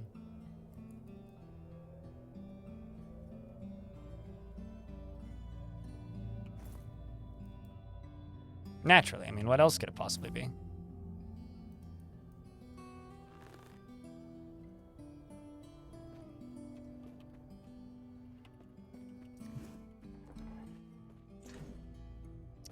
I think I'm lost, chat. Coupled in the modern... Yeah, we've already seen all these. All right, let's see if there's another doorway into here. Try the outside. I'm also getting thirsty, and I'm pretty sure I'm out of water now.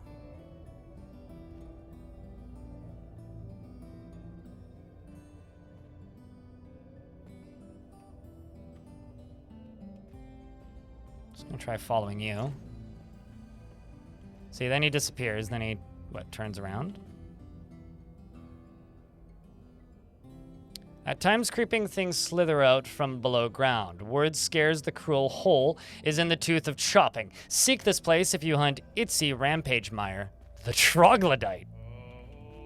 I mean, I'm not seeking a troglodyte, but... Ooh, have we been here? Art of the Tower. Principles on Runation. Book of the Duel. These are all new. World Without the Tower. Meditations on Mystery.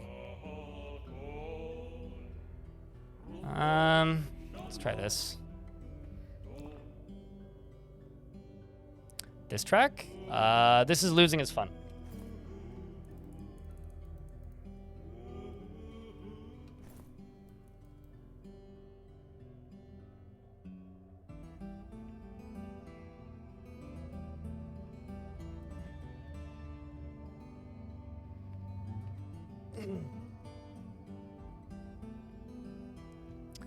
Principles of Runation.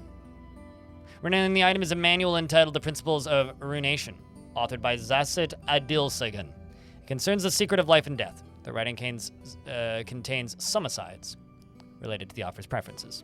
Prose is great. Chat room. We are a necromancer.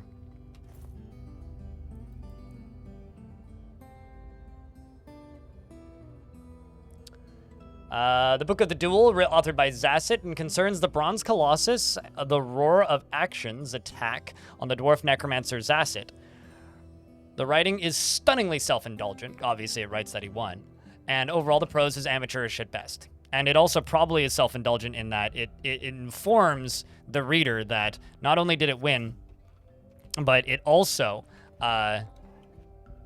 didn't run away with both unscathed. It claims that he won and also didn't die. The secret? Do tell.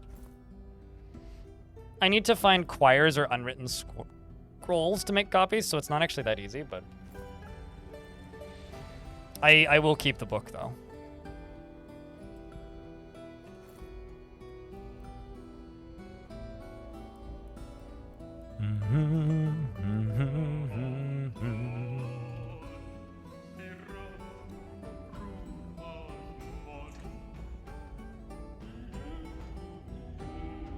Trying to see if I can find the top of the tower, pretty much. Actually, actually, we're probably getting pretty close to the next one. I was gonna say that I should probably save, but the next ad is literally like right now, so I'm just gonna save right now. Did our portrait skin get a bit paler? I don't know if it's gonna change my portrait skin, but the sprite did change. I'm also gonna update the Twitch stream title to say, I am Necromancer!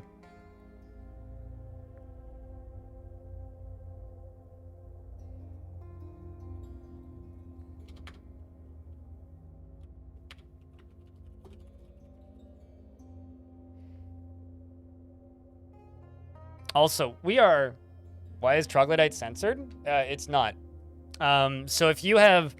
Well, actually, I'm just going to go take a real quick piss, and then I will explain why it's censored, but it's not, so... Let's run an ad break anyway.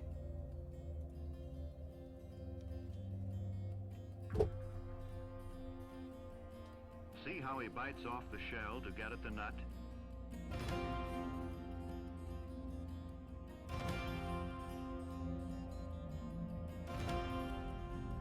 You fucking donkey!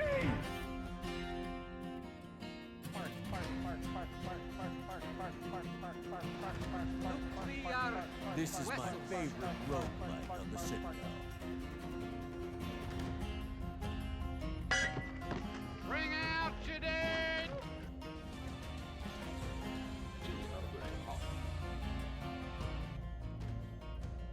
NANI? So, oh yeah, no, we are purple now, look at that. The reason troglodyte is censored is it's not. You see it as censored because you have baby mode turned on Twitch. Baby mode, basically is a setting that you can turn on and off in your personal settings. And if it's on, all current possible offensive words are censored, including ass, butt, fuck, tits, booby, etc. So that's on you. That's a personal choice thing.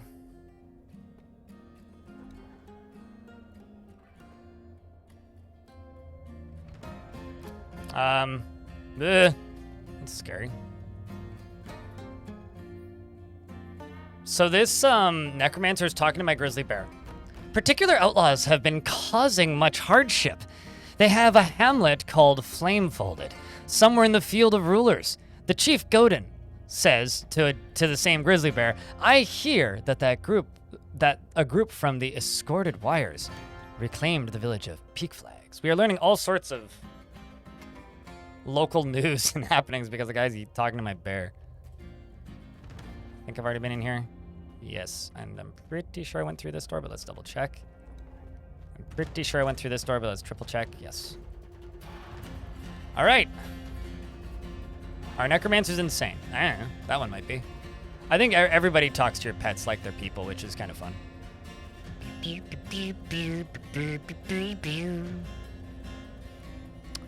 So I now have 2 new abilities. Animate Corpse and Raise Hollow Slayer. And obviously I still have my pet animal. So I'm going to try and resurrect this neck.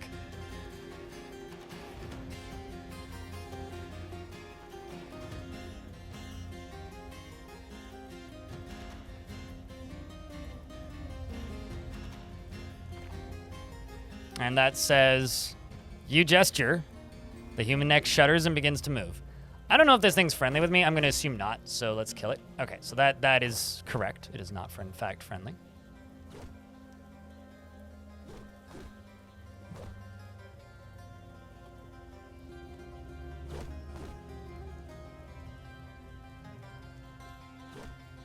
I like how they hit it and all of the neck's teeth fly out. Human neck. Okay, that's funny. It's literally just a head. I'm going to slash it in the head. I think I got it.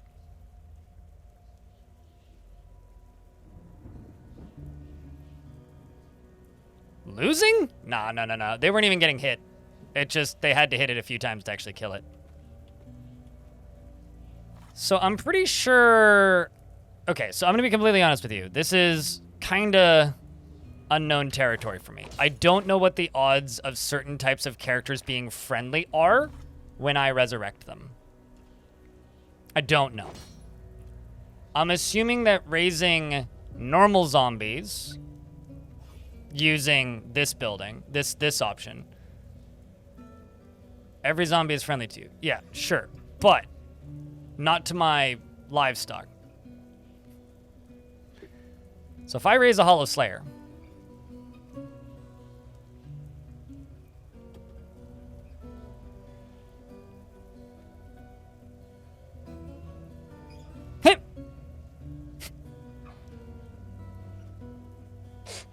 sorry, I mean, I know I hacked its head off, but like, That's funny. I'm gonna greet the listener. It doesn't respond. I'm going to greet the listener again. It doesn't respond. I'm going to bypass greeting and ask the listener to join me on adventures. And it doesn't seem to be fighting with my bears, so that's good. This is just gurgle sounds? Yeah, pretty much. All right, so I can't destroy its head, but that's the only way I know how to kill them, so sorry.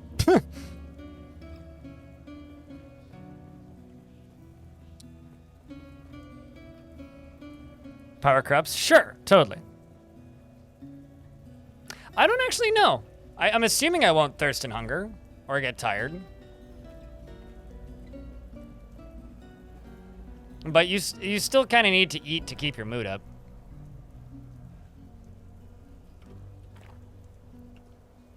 What's my skills currently in combat? Still haven't moved beyond dabbling in sword. Should not get hungry or thirsty and just sleepy. Yeah, that would make sense because that is the way it's worked before. Okay, so animated zombies not necessarily friendly to me. Intelligent undead do seem friendly.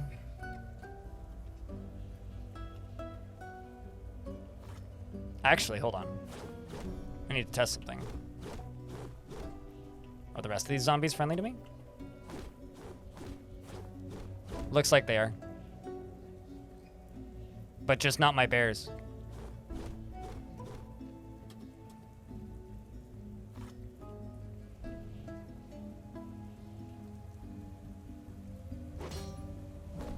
Still good training, though.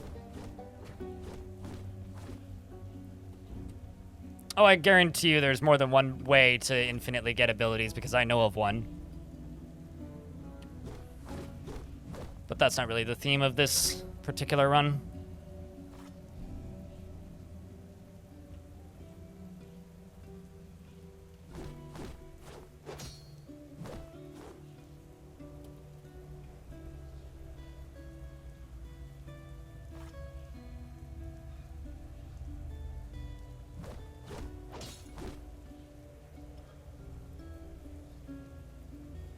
Regular zombies are friendly to me. No, that makes sense, because they don't have any faction alignment, really.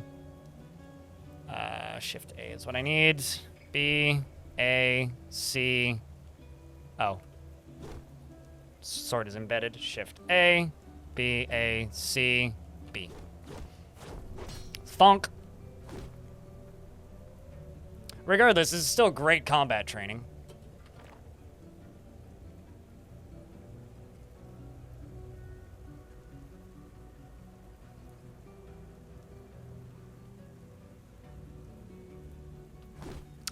Assuming you can still speak with them.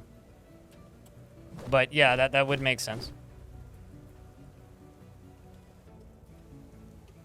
The only part of this that I don't know, because I have done this before, but just not for a very long time. And it was always like sneak in, get out. The thing I haven't had much experience with is like whether or not they're friendly to you. But if they're all friendly to you, then that makes things easy. C, B. Although they seem kind of not super talkative if they are incapable of having a head.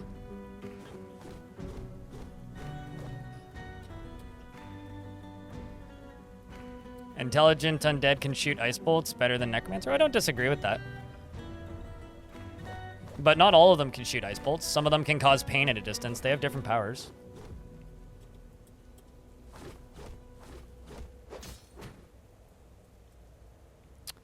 Let's just go here and say raise Hollow Slayer. Muscular mutilated human corpse.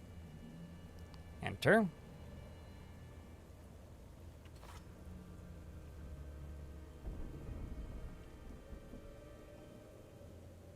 Oh. Sword is embedded.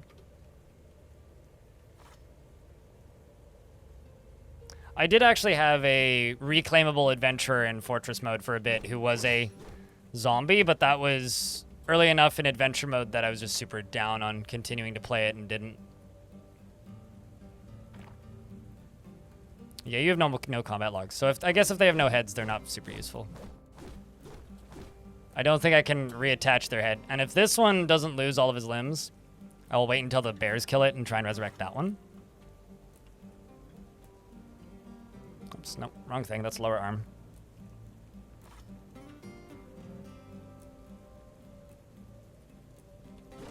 Because I'm just going to keep beheading them because it's great training.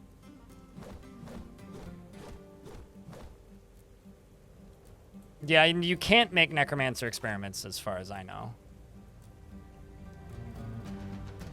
Well, it's not that it's confusing, it's just there's a lot of it, and this part of adventure mode, or these parts of adventure mode, I guess, are not super well tutorialized on the internet. In the wiki or in video format. Bodyguard, hello.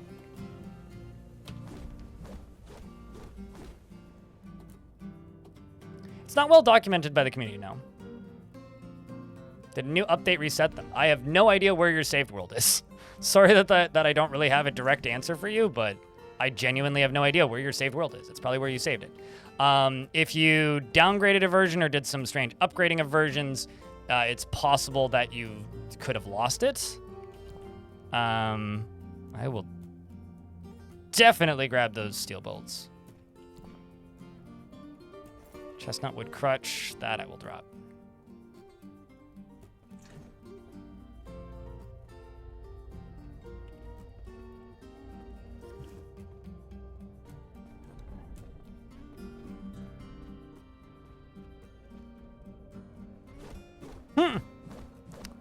Still fighting with them, eh? I'm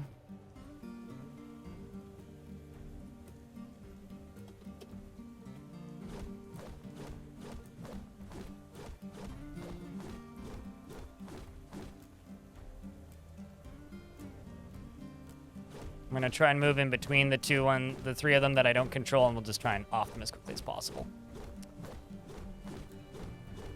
Oh, I'm also most definitely over encumbered because of the stuff I just picked up. So let's just drop some of this meat because I don't need it as much anymore.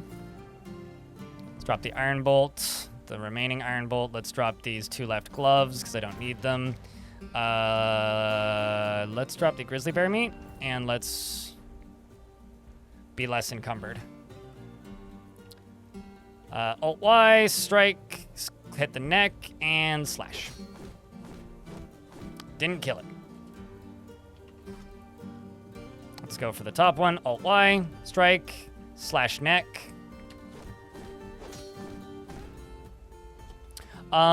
Did you change a version, right? Plump. Because here's the thing. If you're on Steam, right-click on your game, go to Properties, okay? And then you don't kidnap. You right-click, you go to Properties, and then you go to... Once you're in Properties, you then go to Local Files. Look at your install, find the folder that says Save, and click on that and see if the worlds are there. If they're there, if you've swapped versions recently, like if you went from the beta back to the main branch, go back to the branch that you were on previously, and it'll work. Welcome back, Elfie. We are a necromancer.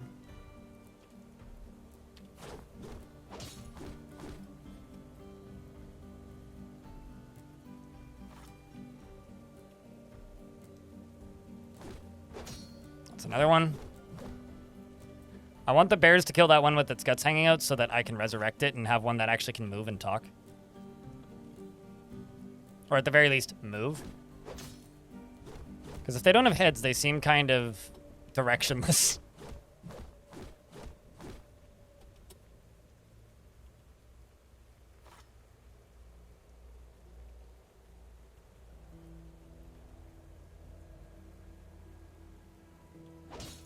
And there we go. Now we sit here and wait for the bears to kill them.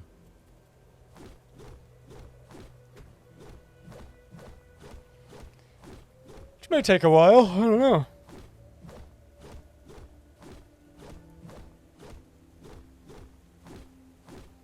Or for them to kill the bears, one of the two.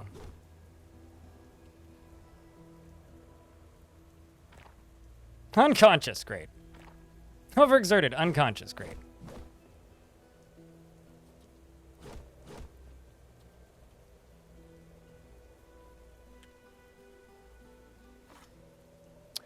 Going to slash upper body, which tore the right lung. We're going to... I don't want to hit him in the legs. Or the ears, or the nose. Let's hit him in the guts. And I'm just going to bash him in the buckler. With the buckler with it, and then we'll just bump attack. If I don't make something too important fly off, maybe we can resurrect him and have something useful. Was that a head? Yeah, it was a head. Alright, well, make you into Halloween Slayer.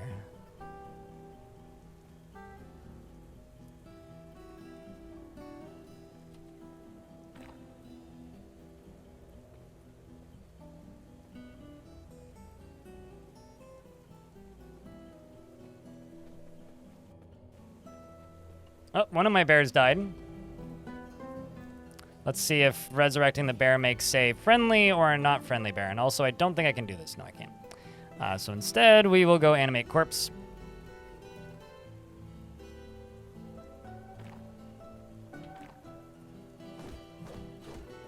So not against me, but is killing my other bear.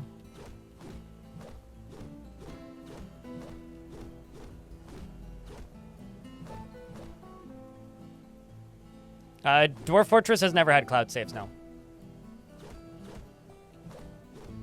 It's not listed on the page to have cloud saves.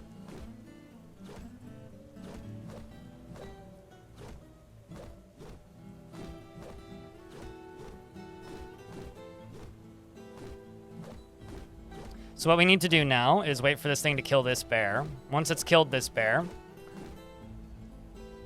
I need to go find my dead mule and see if I can resurrect my dead mule.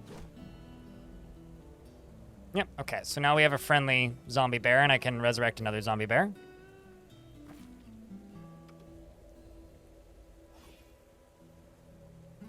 Right, no, not Hollow Slayer. I'm running on automatic. And there we go. That's two of them. Grizzly bear corpse, risen dabbled, and what's the other one? Unnamed grizzly bear corpse.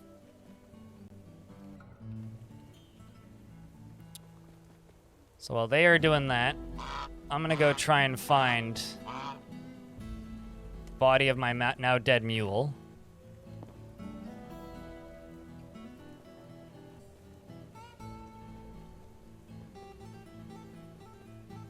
And because zombies should all be friendly, I can just walk in here. Gauntlets. Ooh. Remove my glove.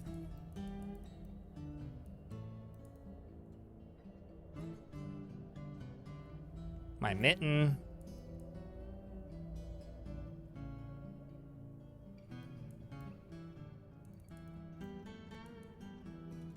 Gonna drop those.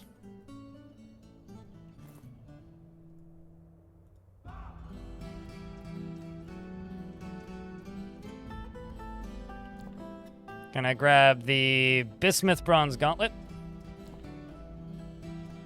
And then I'm gonna wear one of those gauntlets and then remove the other gauntlet because it's in my backpack, and then I'm gonna wear that as well.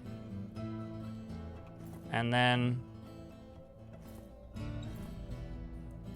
is it still in my backpack?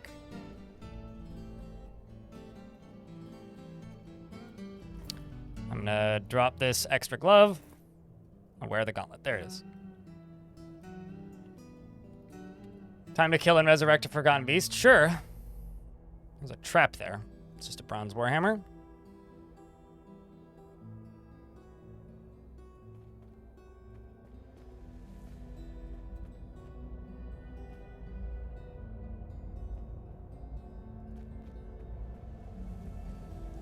I mean, I'd have to find a forgotten beast first, which wouldn't be all that easy, but I have a few possible locations where we could do something like that.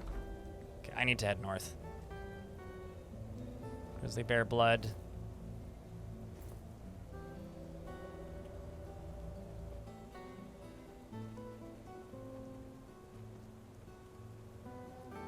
This is one of my earlier grizzly bears, so I could go right up to it and animate corpse. That one's kind of injured, though. Then I'm pretty sure this is approximately where my mule ran. Not seeing any mule blood, though.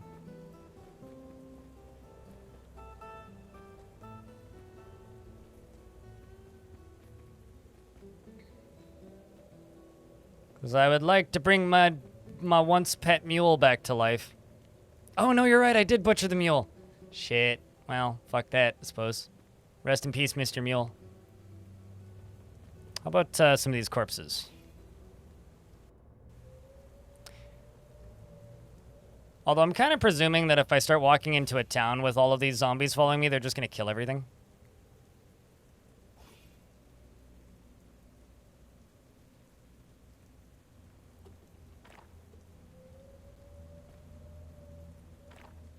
Well, you're missing a head.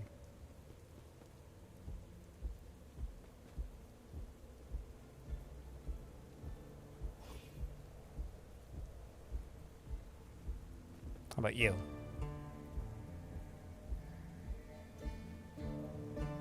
You can't even stand, so.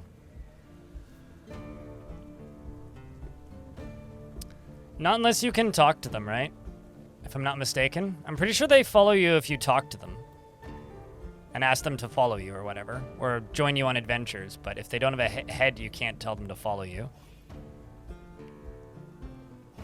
So like if I animate this corpse, which I can't do. Yeah, because it's too mangled. If they're mangled, they can't follow you, I'm pretty sure. Yeah, but if they don't have a head, then they can't even comprehend language, right?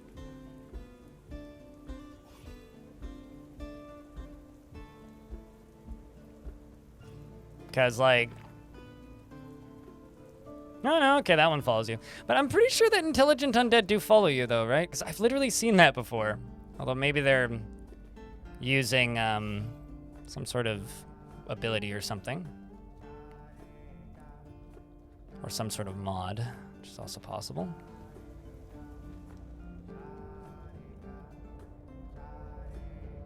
Like, bypass greeting.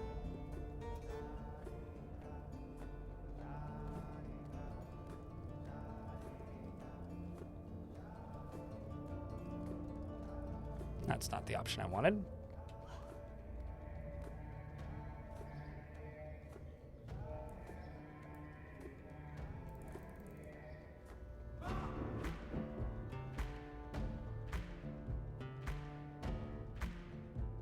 Oh, man. You don't know where Fire Orb is?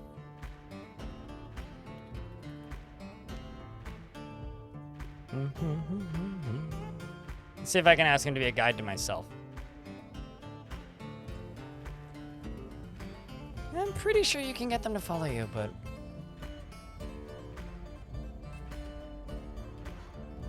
Let's try this again.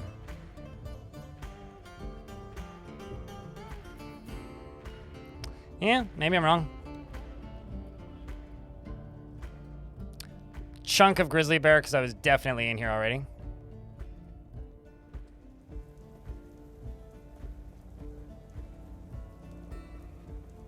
You could follow you if you could talk. You mean they could follow you if they could talk? Is that what you're trying to say? That sentence doesn't make much sense.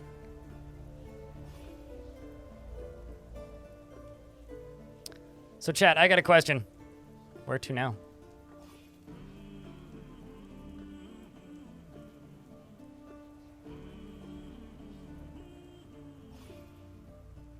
We could just go fight some goblins.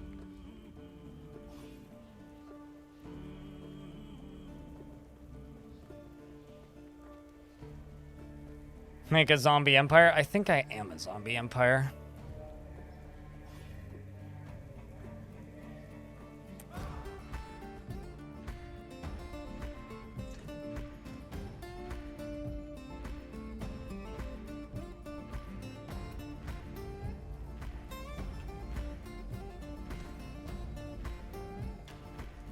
Build your own tower with blackjack and hookers.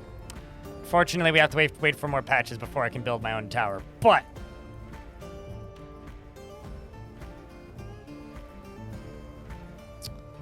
I say we go this way and leave this joint.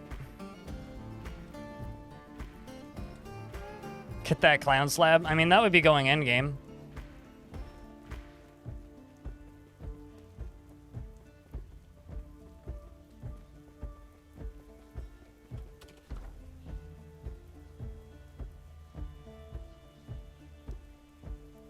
Okay, where are we?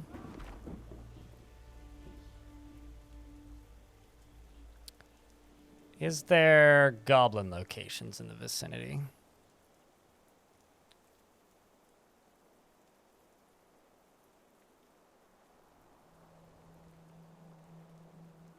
I could go up to this area where it's untamed wilds and try and find some bigger animals to kill and capture. Ray Leek, thank you very much for the 19th month. Appreciate you, friend. There's a dragon there. Ooh. The Minotaur I killed and then didn't kill because the game, like, crashed. We could go there. Kill and have a pet Minotaur. People always say undead dragon. I'm not convinced I can kill a dragon yet, because my dodging skill is decent, but it's not that good. So it would probably just insta-gib all my zombies and then insta-gib me. Like, you need to realize how strong a dragon is. That's what you need to realize.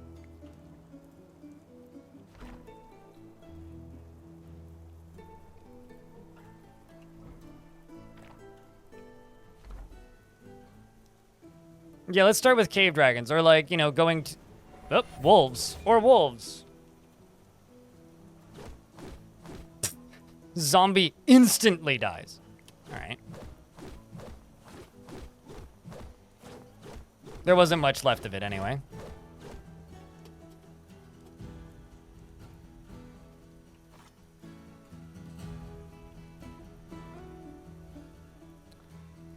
Let's just slash it in the neck. Oh, that was my bear. Not the thing I was intending to kill, but whoops. It will, you know, give me more attack options. It's fine. It was already dead, Selva. Got a little bit ambitious with the whacking with my thwart there.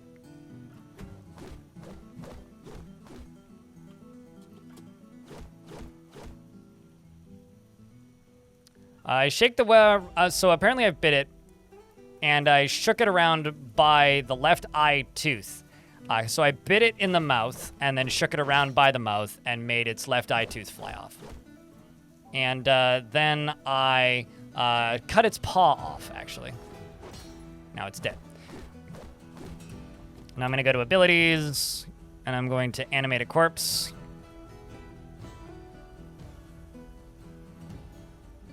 Well, it's too mutilated for me to raise the whole thing. So instead, I'm going to use the equally important ability, which is pet, and I'm going to pet my zombie bear. Good zombie bear.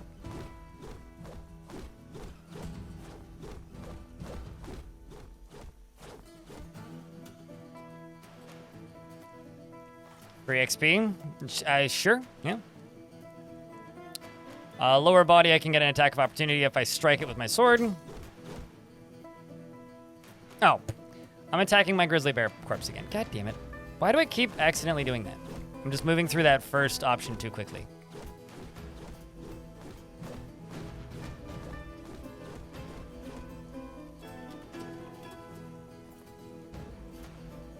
Let's just throw a steel bolt at this guy, at this chubby wolf. An ad break just hit, so I'm just going to save real quick.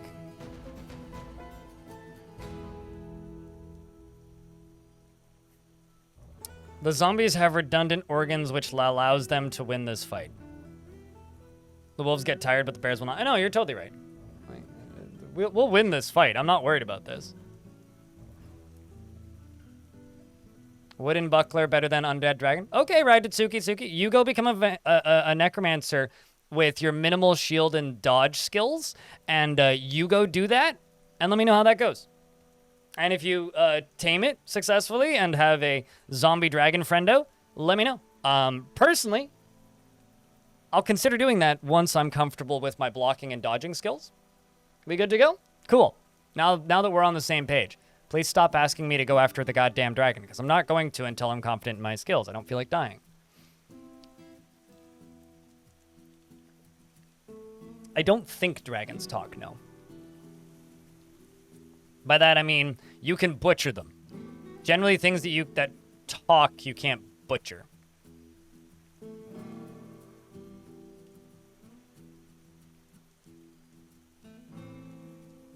I'm going to read a line from an email I just got. I represent a company that specializes in working with influencers and brands in the gaming sector, we'll just say that. We excel at connecting influencers with relevant brands.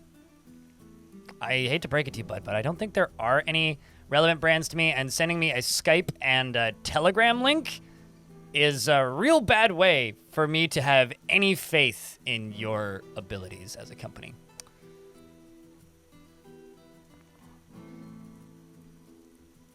Influencer kill. Yeah, there you go.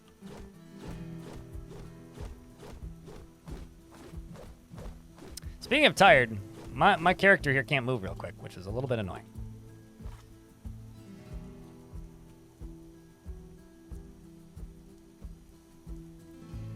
I'm just going to go for the left front paw, because I have an attack of opportunity. So we're punching him. Punch the chubby wolf. I'm just going to bump attack, actually. The one back there just died, which is... Whoa, it's named?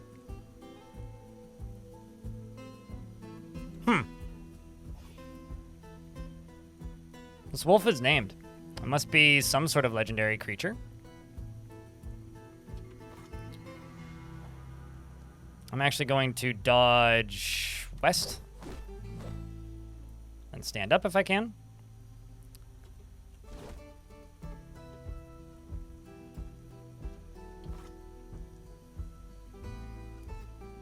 Let's just go for whatever a attack of opportunity is.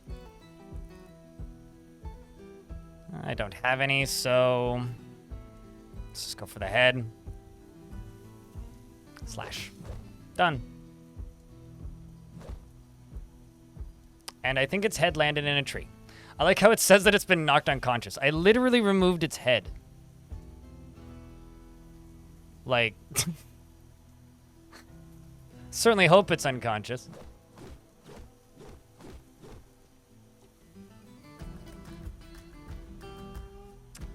You know, I think I'm actually going to set this to sprint and just run away. Let them just sort this out.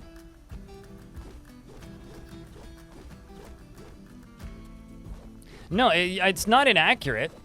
I never said it was inaccurate. I just simply said that I think it's funny.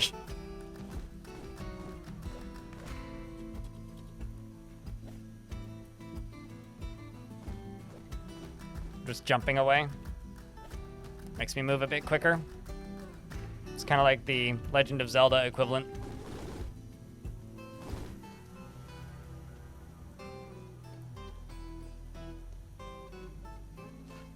I'm just going to wait for 3 hours. There we go.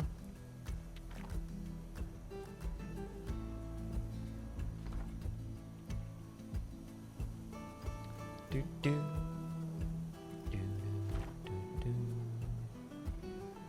As we continue to head towards this labyrinth.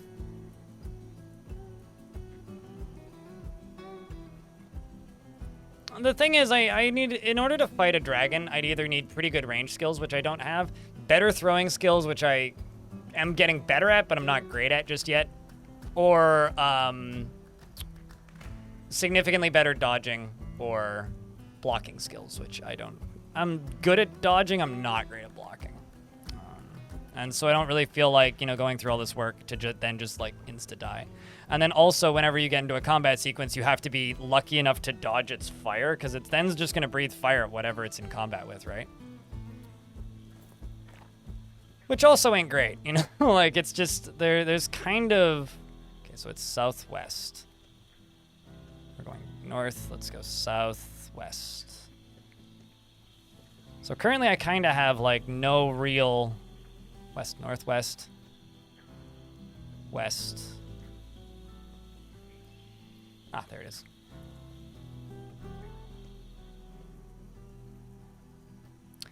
Well, I mean, the thing is, the zombies will just immediately get torched, right? Like, yeah, sure, an army of zombies could help, in theory. However, because they'll just die so quickly, it kind of loses its point after a bit. We'll just move around with the keyboard, because being layers up or layers down tends to mess up the auto moves sometimes.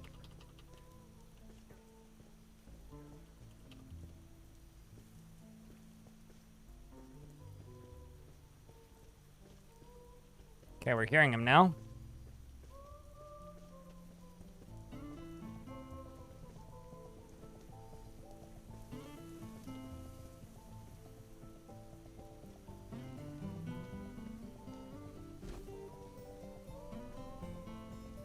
Ah, there he is. The Minotaur attacks you, but he jumps away. The Minotaur... let's see, can I dodge? Okay, I was gonna say, he's attacking me with wrestling. Let's, Kinda wanna just dodge out of the way, but... Wish me luck, chat. On the left lower leg, I can get a decent slash. Jumps away. It's probably not bad now that my bears have an attack vector. I need to stand up so that I move quicker.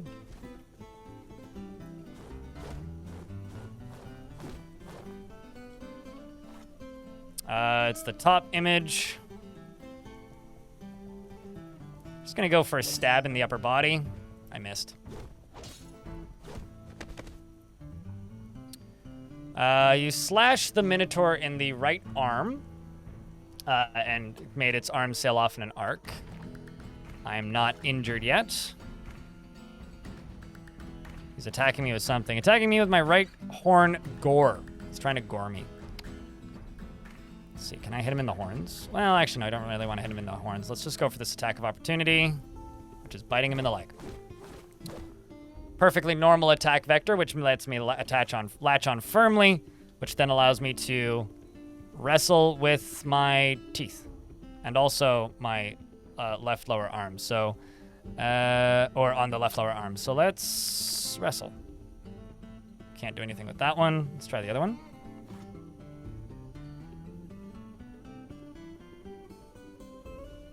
I can shake the right lower leg. He breaks my grip, which sucks. I'm gonna stand up. Got a Minotaur trapped here, which is probably not great. He's charging. I dodged underneath his feet. I'm going to go for the upper body. And I'm going to go for a stab. He tries to go for me, but I block the shot, which is good. Think we can choke him out to preserve the body? I have to put my weapons away. This is risky, but...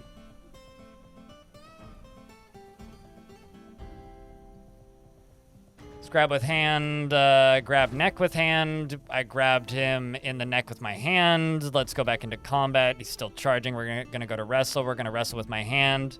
We're gonna try and perform a takedown, which didn't work. Can I still wrestle with the hand, or did he break the grip? He breaks the grip. Okay, so what we're gonna have to do is try and, well, actually, let's stand up. Then I'm going to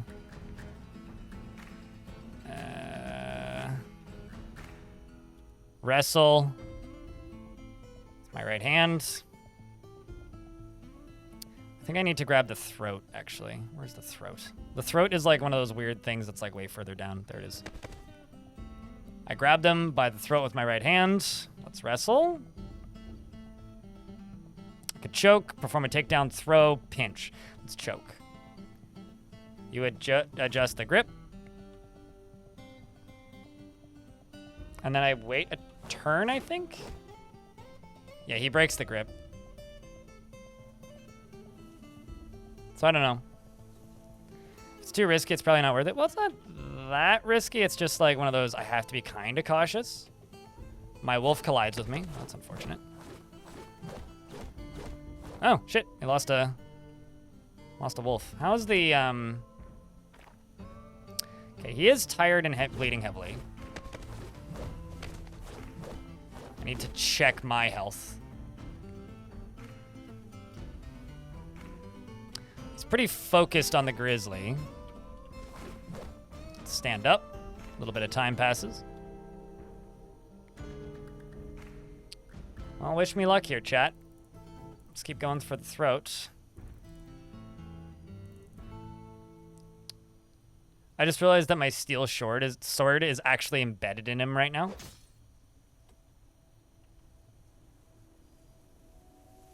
Which is kind of funny. Oh, he's now got my sword. That's not good. Wrestle, let's grab my sword. There we go. So now I've got my sword in one hand, and I'm wrestling with my other hand. Could hold his hand, how cute.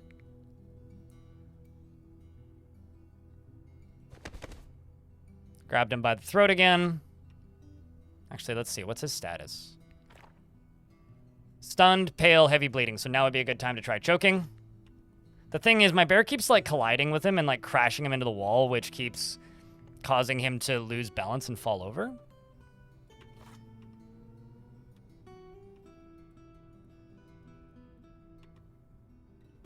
Then I wait a turn to choke. But yeah, then he breaks the grip. So, I don't know. I'm just gonna bash him with my shield. In the head.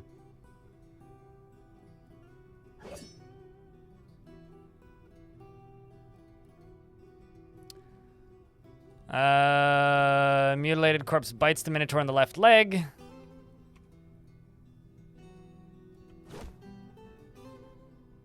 I scratched it.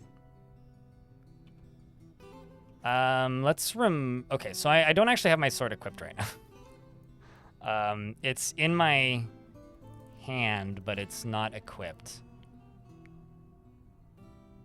At least I don't think it's equipped. Let's put sword in there. And let's remove steel short sword. Okay, now I have it. Let's try and wrestle with you again. Wrestle with right hand, and then we'll try and grab him with both hands.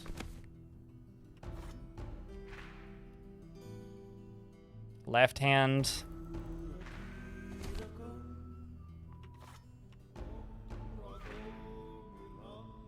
Chat, can I get a round of beers for good luck on this choking attempt?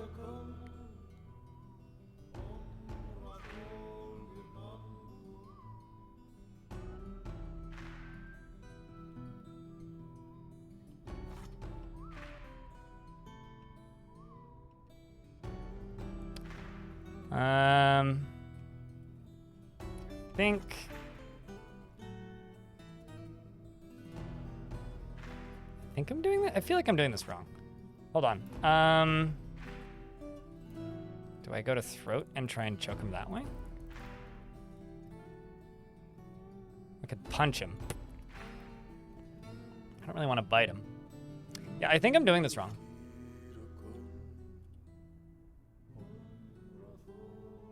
Let's just try pinching him.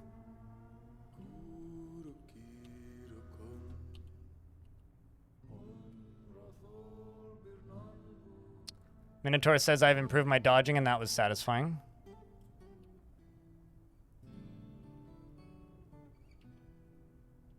Yeah, I'm not seeing a good option here.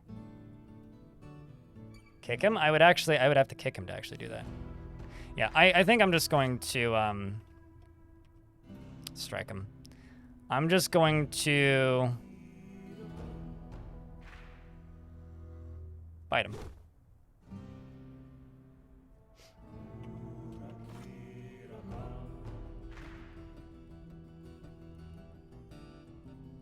That's what I've been doing, Chillerwell, and nothing's been happening. It's literally exactly what I've been doing.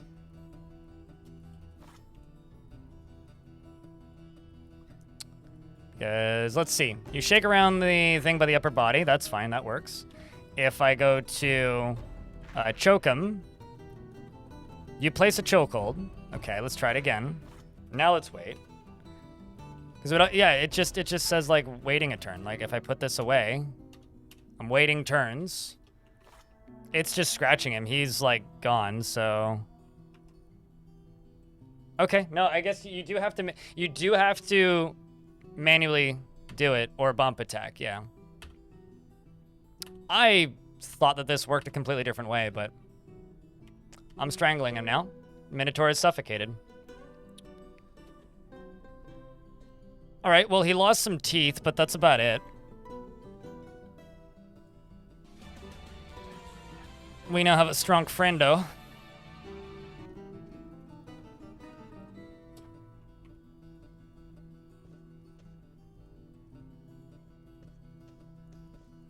I think it's just this way. I'm totally wrong, probably. There it is.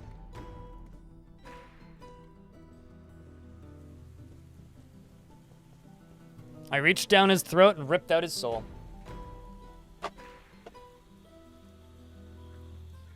Can we equip him with gear? I don't think so, but I can try. Hold on.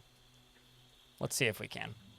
Because his ability to grasp is somewhat impaired. So if that's the case, I'm not going to be able to give him gear. But let's see. Give, take. Yeah, I can't trade with him.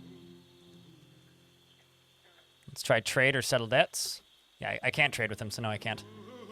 So he'd have to grab something and, oh shit, the flowers are falling. Meaning there's cherries in the trees now.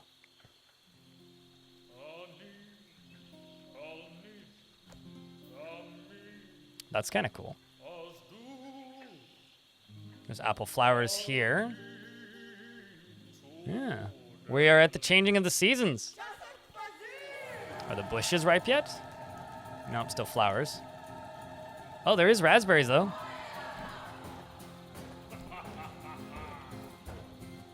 There you go. You can eat a raspberry.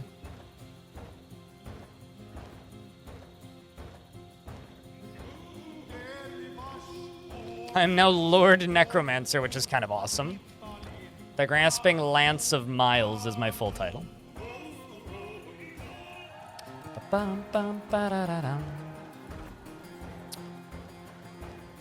All right,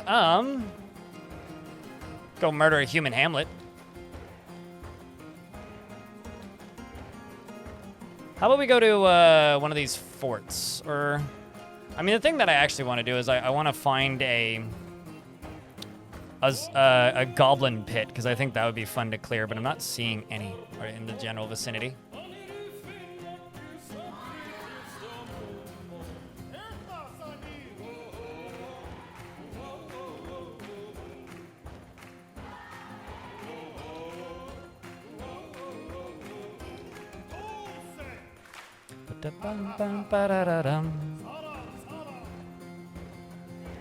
They have non-thought tag? No, I'm not surprised, but I'm pretty damn sure there is a way to get intelligent undead to follow you. So there is a cave here. I don't know what's in it.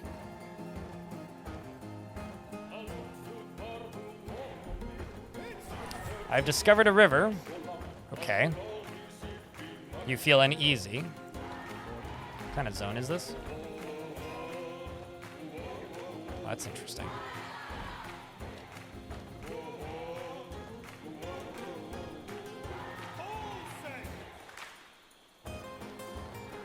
Ah. Dingoes. What do you say, chat? Do we fight some dingoes?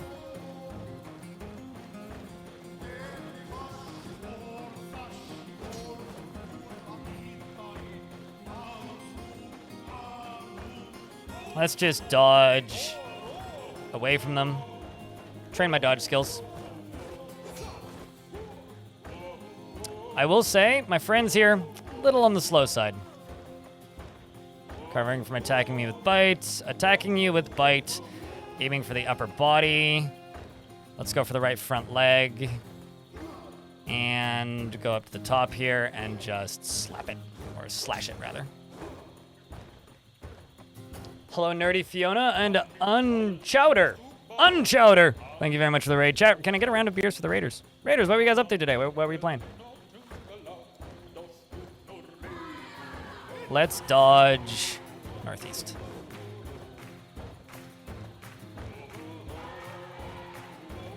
Let's just slash the neck, and I think that might just be what we do now. Strike, slash, neck. It doesn't matter how difficult it is, we'll just do it. I missed, so I guess it does matter.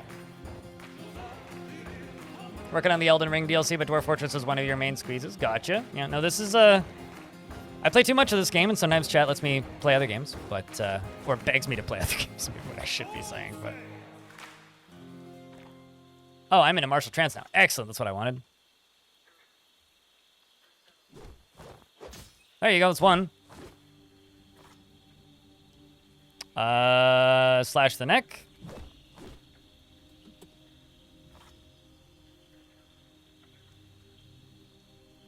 Slash the neck.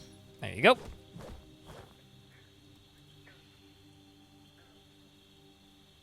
For the recent re-additions to Adventure Mode. Yeah, no, I mean, it's great. It's like, it's fully playable. I think it was fully playable by last week's patch, which was just like, you know, made abilities work again.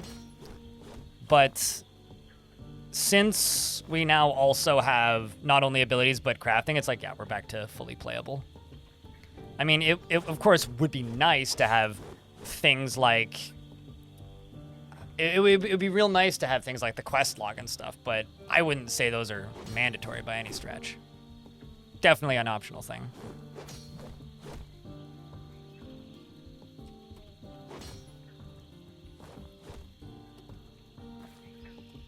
This is what I want.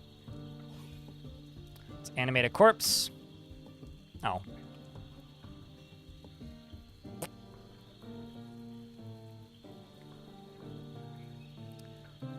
Well, I could resurrect a dingo head, but I think I'm okay. I'm gonna throw up steel bolts at this dingo. Oh, and it hit a tree. Well, that's unfortunate.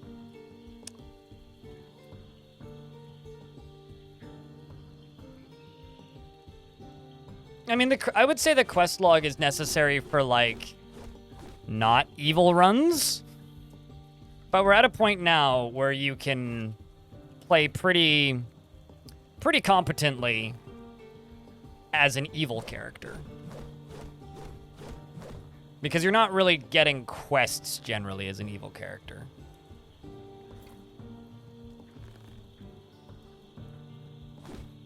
But just for quality of life reasons, yes, I do agree. It would be nice to have. Throwing bolts at these guys.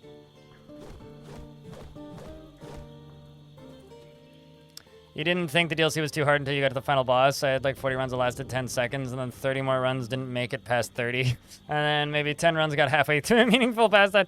You just described in one sentence why I can't stand FromSoft games, man.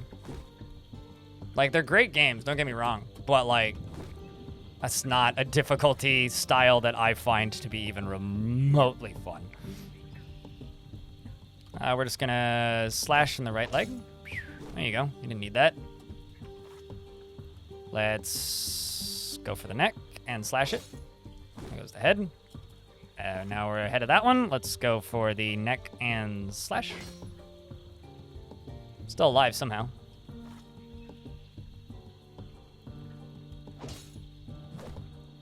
There you go. It's another one. What's crazy is that they're fresh off beating some of the harder game bosses in less than 5 attempts. Yeah, totally.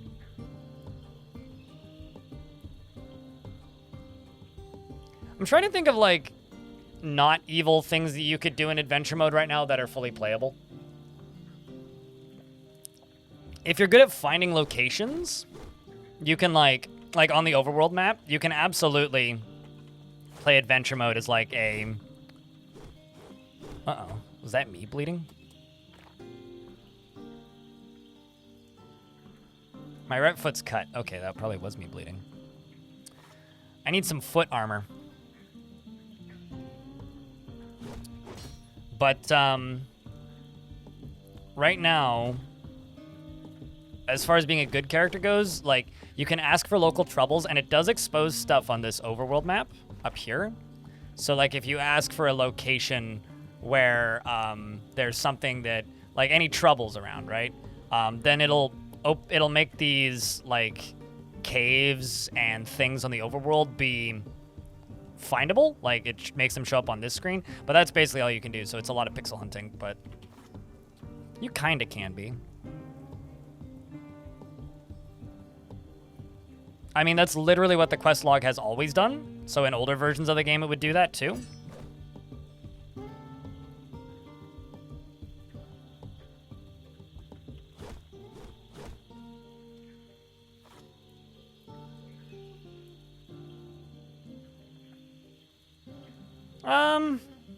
I mean, you can, yeah, I mean, that's, I would call that a good playthrough option.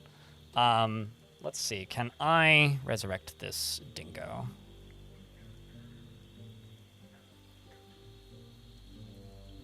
Yeah, it's too mutilated. Mangled you can resurrect, mutilated,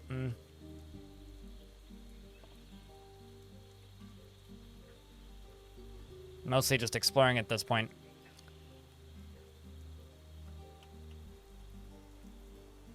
We are pretty far north.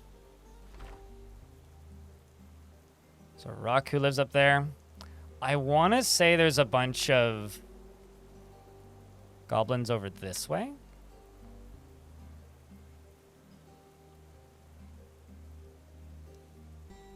Well, that will be added in the official update. That is very much presuming that the demigod that the god that is the parent of said demigod is a good god.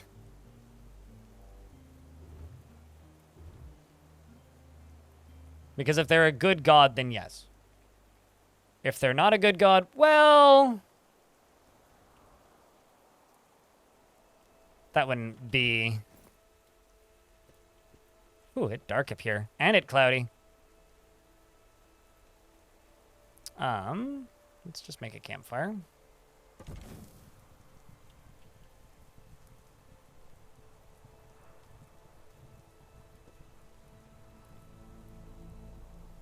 Just going to sleep until dawn.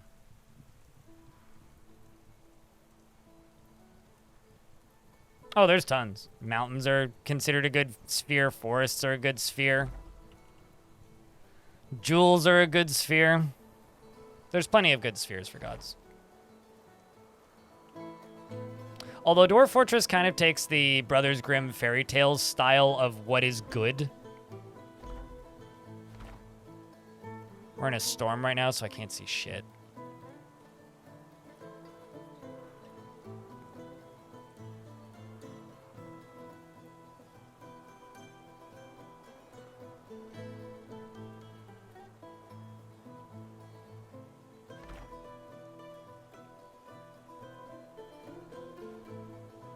Bronze Colossus down there. I could also just try and ford this mountain.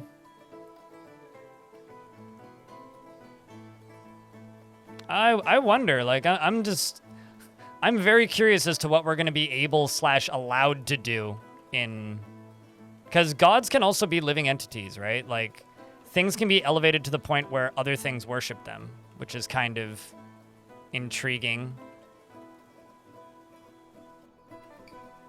I might just clear this mountain. There's a rock down there. Ooh, that's that Yeti. We heard about that Yeti in a quest option. I'm also just going to save real quick because we're in an ad break.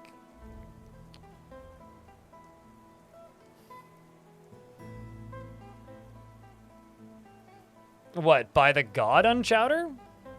Yeah, I mean, like, characters don't really tell you to do that. They'll tell you, we're at war with so-and-so, but that's about it.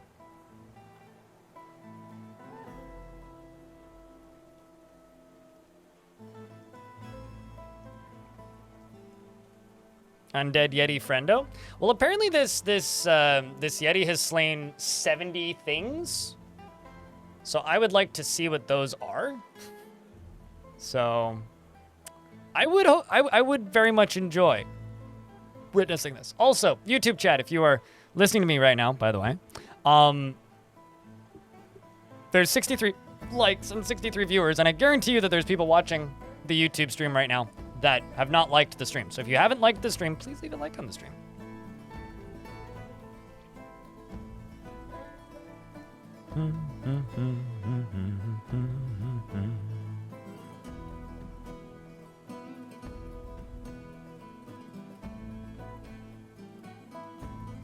If I press it again, it takes it away.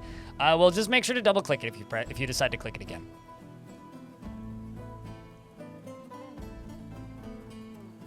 I'm blaming Proton. When I tab out of things in Proton, every now and again, it goes blank.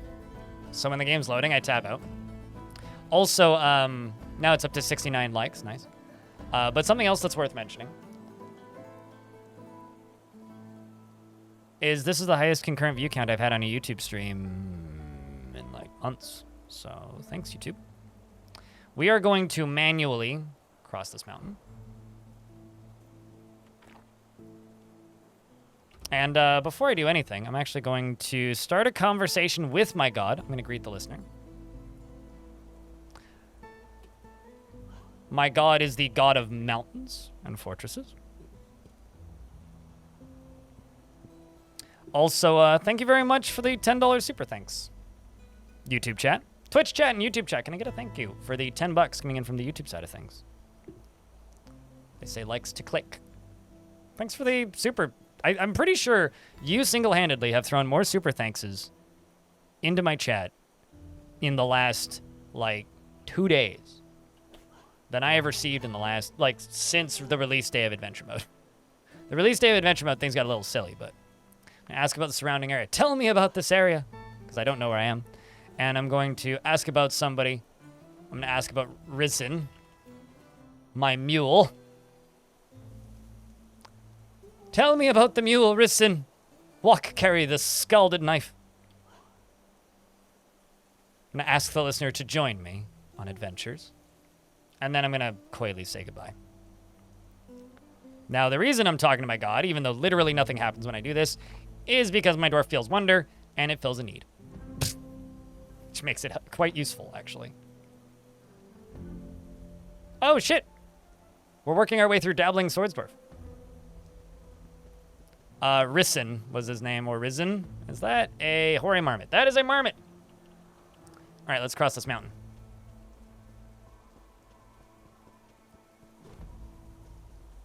As my Minotaur gets very distracted. You know, maybe this is a bad idea, actually, if my Minotaur is just going to be distracted the whole time. Ooh, I'll bet you a army of yaks would be pretty useful.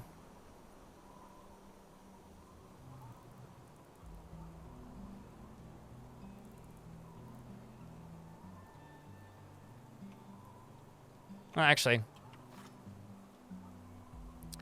let's grab it with my left hand. Grab the throat. Oh. They run away. Okay, let's just manually walk. Because if my Minotaur is going to attack literally everything that walks, it's going to be very time consuming, and I don't feel like doing that.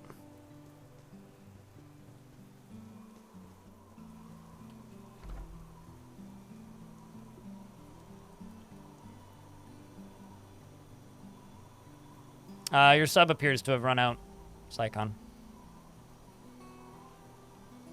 That is a snack, I love you. Okay, let's do this smaller gap here, because this is much more clearable. So I guess we will ford this mountain, and then follow along all the way down to here. Kill that Yeti.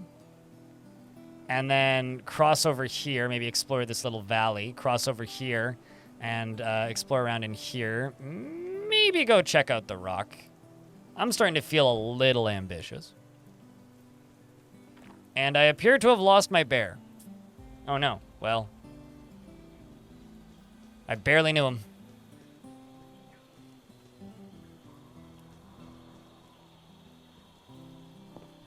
Oh, I'm sprinting. I know I don't get tired, but I don't need to be doing.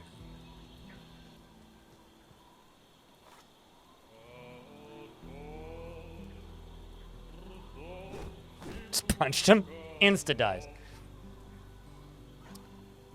Insta dies.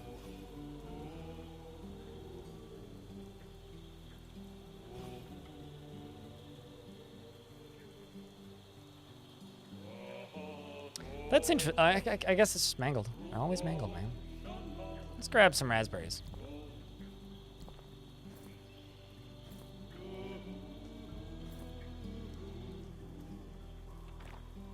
Which didn't make me feel happy after eating a pretty decent meal.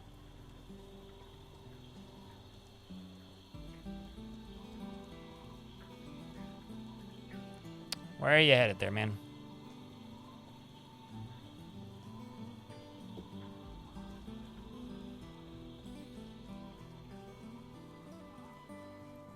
See what I mean by I'm gonna have to consistently follow this guy?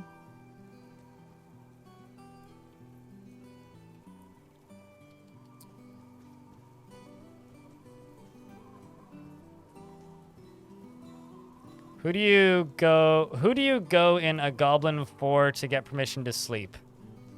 Anybody who will talk to you can give you permission to sleep.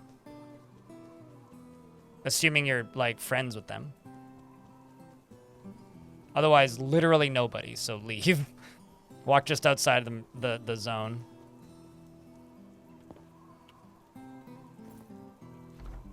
Okay, we're getting there.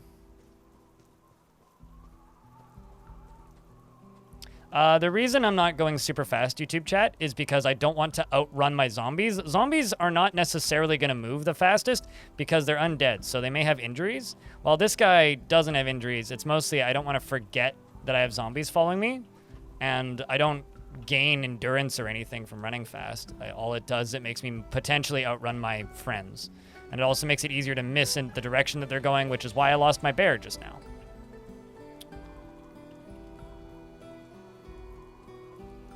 The zombies are just stupid, yeah, so I have to kind of keep an eye on them. Otherwise, I may just outrun them and then they'll vanish.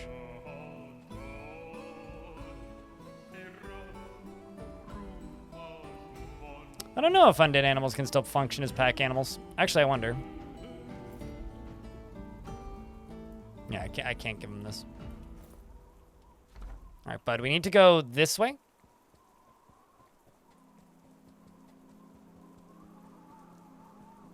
Nope, you can literally get permission from anybody. Unless it's a tavern in a human city, in which case, if they don't work there, they'll be like, but I don't work here! And then you can't ask, like, tell them to do anything. But what you can do, I'm just gonna sleep until dawn. But what you can do is you can tell them to, in a human city, you can literally just walk outside into the street and sleep in the street. So, you know. If they don't have permission, they'll tell you who to talk to.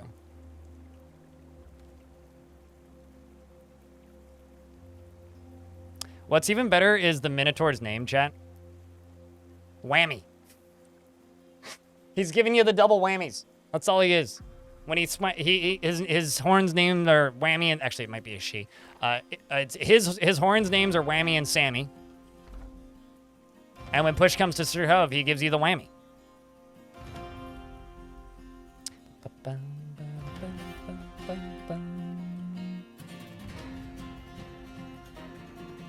To spread the zombies, it's the world's gift. I mean, not if your goal is to build an army of them.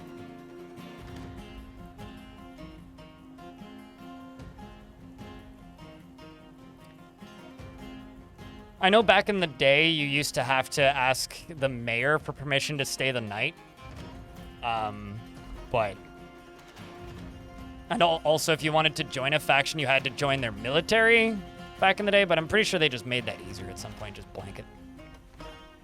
Lowered the difficulty of it.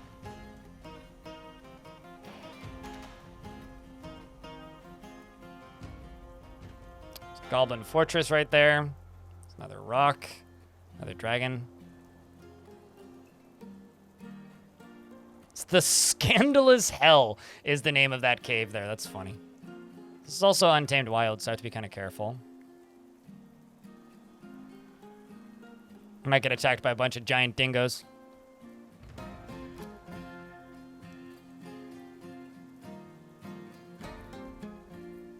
I mean, it should, Ranger Rick? What do you mean by infect the surrounding area? You mean make it evil? I mean, Necromancer towers spread evil. Corruption. Which I guess is kind of what you're suggesting. It's like, if you're a Necromancer, maybe if you claim a site, it should spread evil over time slowly, but... That's about where that's about the limit of where I'd say on that. Zombies are not... These are... Okay, so no, these are not... This is not Walking Dead, right? Getting bit by a zombie doesn't make you into a zombie. That's not how that works.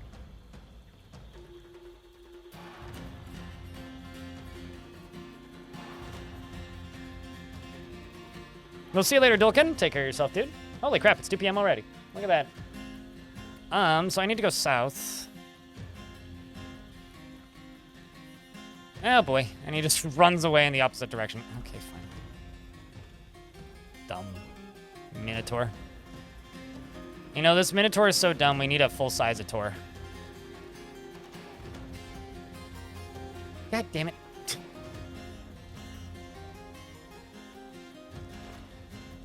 Fortunately, I can lead him. Come with me, you doofus. Grabbing him by the horns and steering him. Ooh, hey.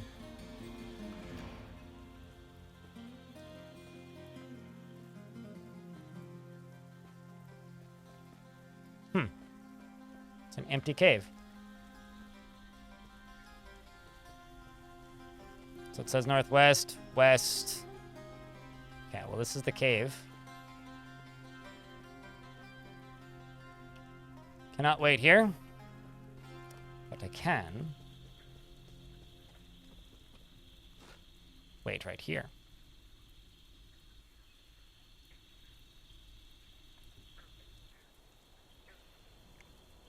It'd be an interesting mechanic to be able to toggle. I mean, Necromancers are already stupidly OP and win for no reason anyway. Why do we need to make them stronger?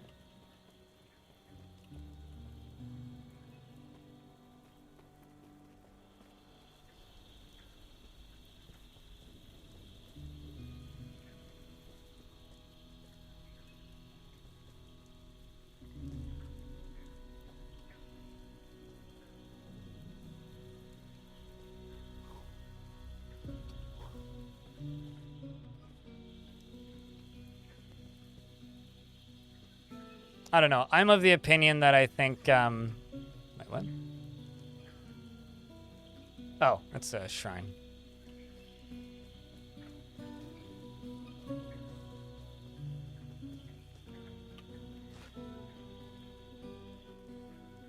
Let's wait for 8 hours.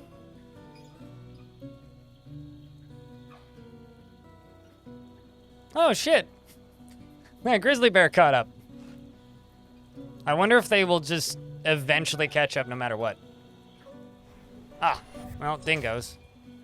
Bingo dingo.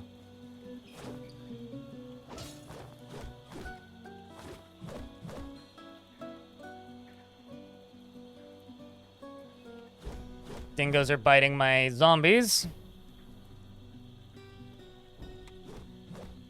Infected ghouls. Okay, number one about infected ghouls. Is this a mod that you're running? Or is this a night creature and not a zombie? Because it's probably a night creature and not a zombie if you ran into it in adventure mode. Otherwise, my bet is that it's probably just a weird variant of intelligent undead. Let's go for C.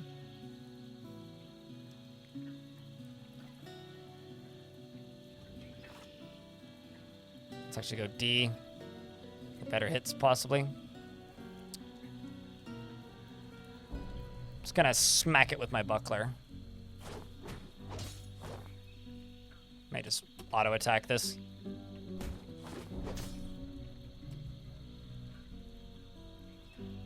Because that an infected ghoul just by the name sounds like one of the randomly generated names. Some undeads do have necromancy, sure. Yeah, absolutely.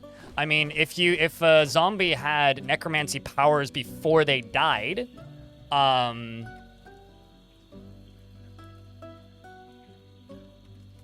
that's interesting. Like, just haven't been able to resurrect anything. They've just done too good of a job hitting them. I'm now in a martial trance. Excellent. But an infected ghoul to me just sounds like a dwarf that is, or a zombie that is randomly generated and is an intelligent undead, because they have different names in every world, like their titles. Sometimes they're infected ghouls, sometimes they're grim butchers, sometimes they're word of word, but they always have different names. Or there's some sort of necromancer experiment. But undead zombies can have necromancer powers if they were a necromancer before they died. It's pretty rare for that to happen, but it can happen.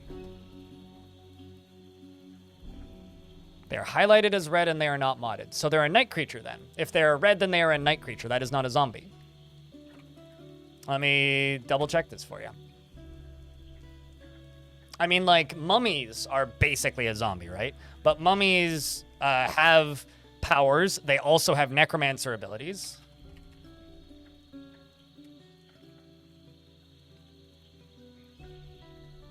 Yeah, it's a night creature.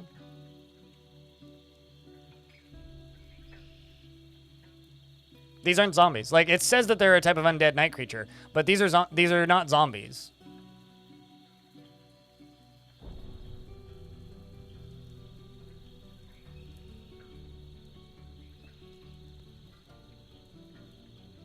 Yeah, they're essentially like a night creature zombie. Husks are the ones from clouds? Well, they can be created by... Okay, so there's several things that necromancers can do that they don't. One of the things is they can summon souls, air quotes, but they don't do it in fort mode, period, because they're unkillable. They just last for a period of time. And they don't do it... And they only rarely do it in adventure mode, to my knowledge, in certain fringe situations. Sometimes archdemons can have powers as well. If clouds can make those, I mean, I've never seen them, but I believe it.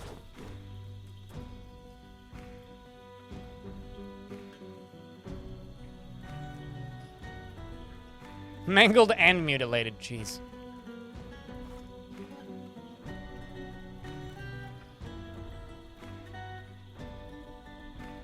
But yeah, so like, so I feel like I should apologize for this.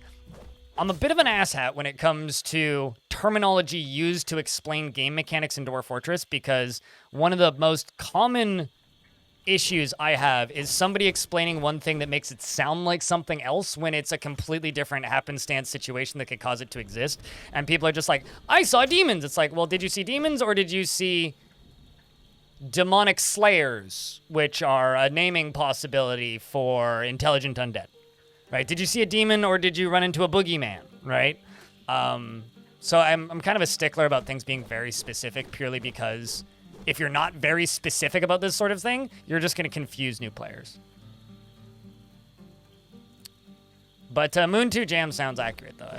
I'd be willing to bet that you're probably correct there. And also, I'm 99% sure I've seen infected ghouls just as, or as a, what is it called? The name of an intelligent undead's variant. I'm pretty sure I've seen those. Yeah, so I'm going to assume that this guy ain't coming back.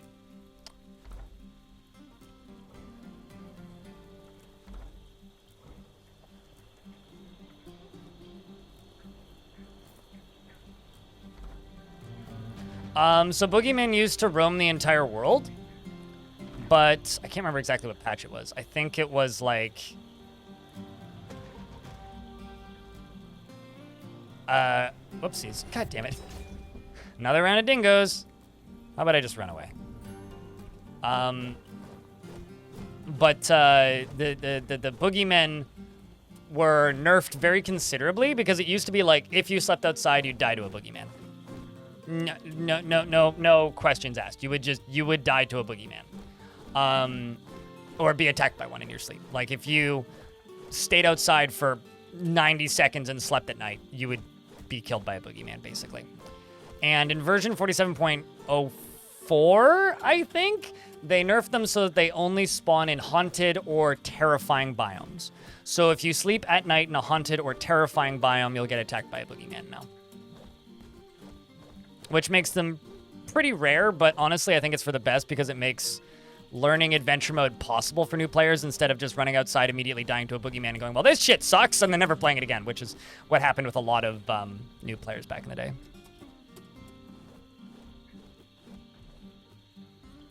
I mean, you could say that, or you could go mod your game with one line of text, Angel Greed, and realize that it's very easy to re-enable their spawn locations. The other thing that you could do as a more, air quotes, advanced player, if we want to say that, is you could realize that sometimes it's better to balance the game for a less intense audience. Because if you balance the game for a less hardcore audience, then you'll get a larger portion of them sticking around and actually playing. You can still find that fun, but it's back in the you have to find that fun kind of area. I wonder.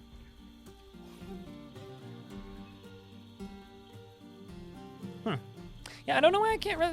It's literally they're just mangling everything. You guys are making it very hard for me to resurrect things.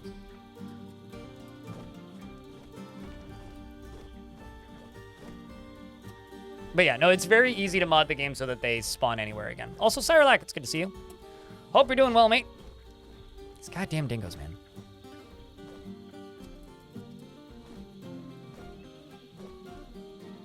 Yeah, so it's like even specific for the evil biomes. I didn't remember that detail. I did remember the, that they were limited to evil zones.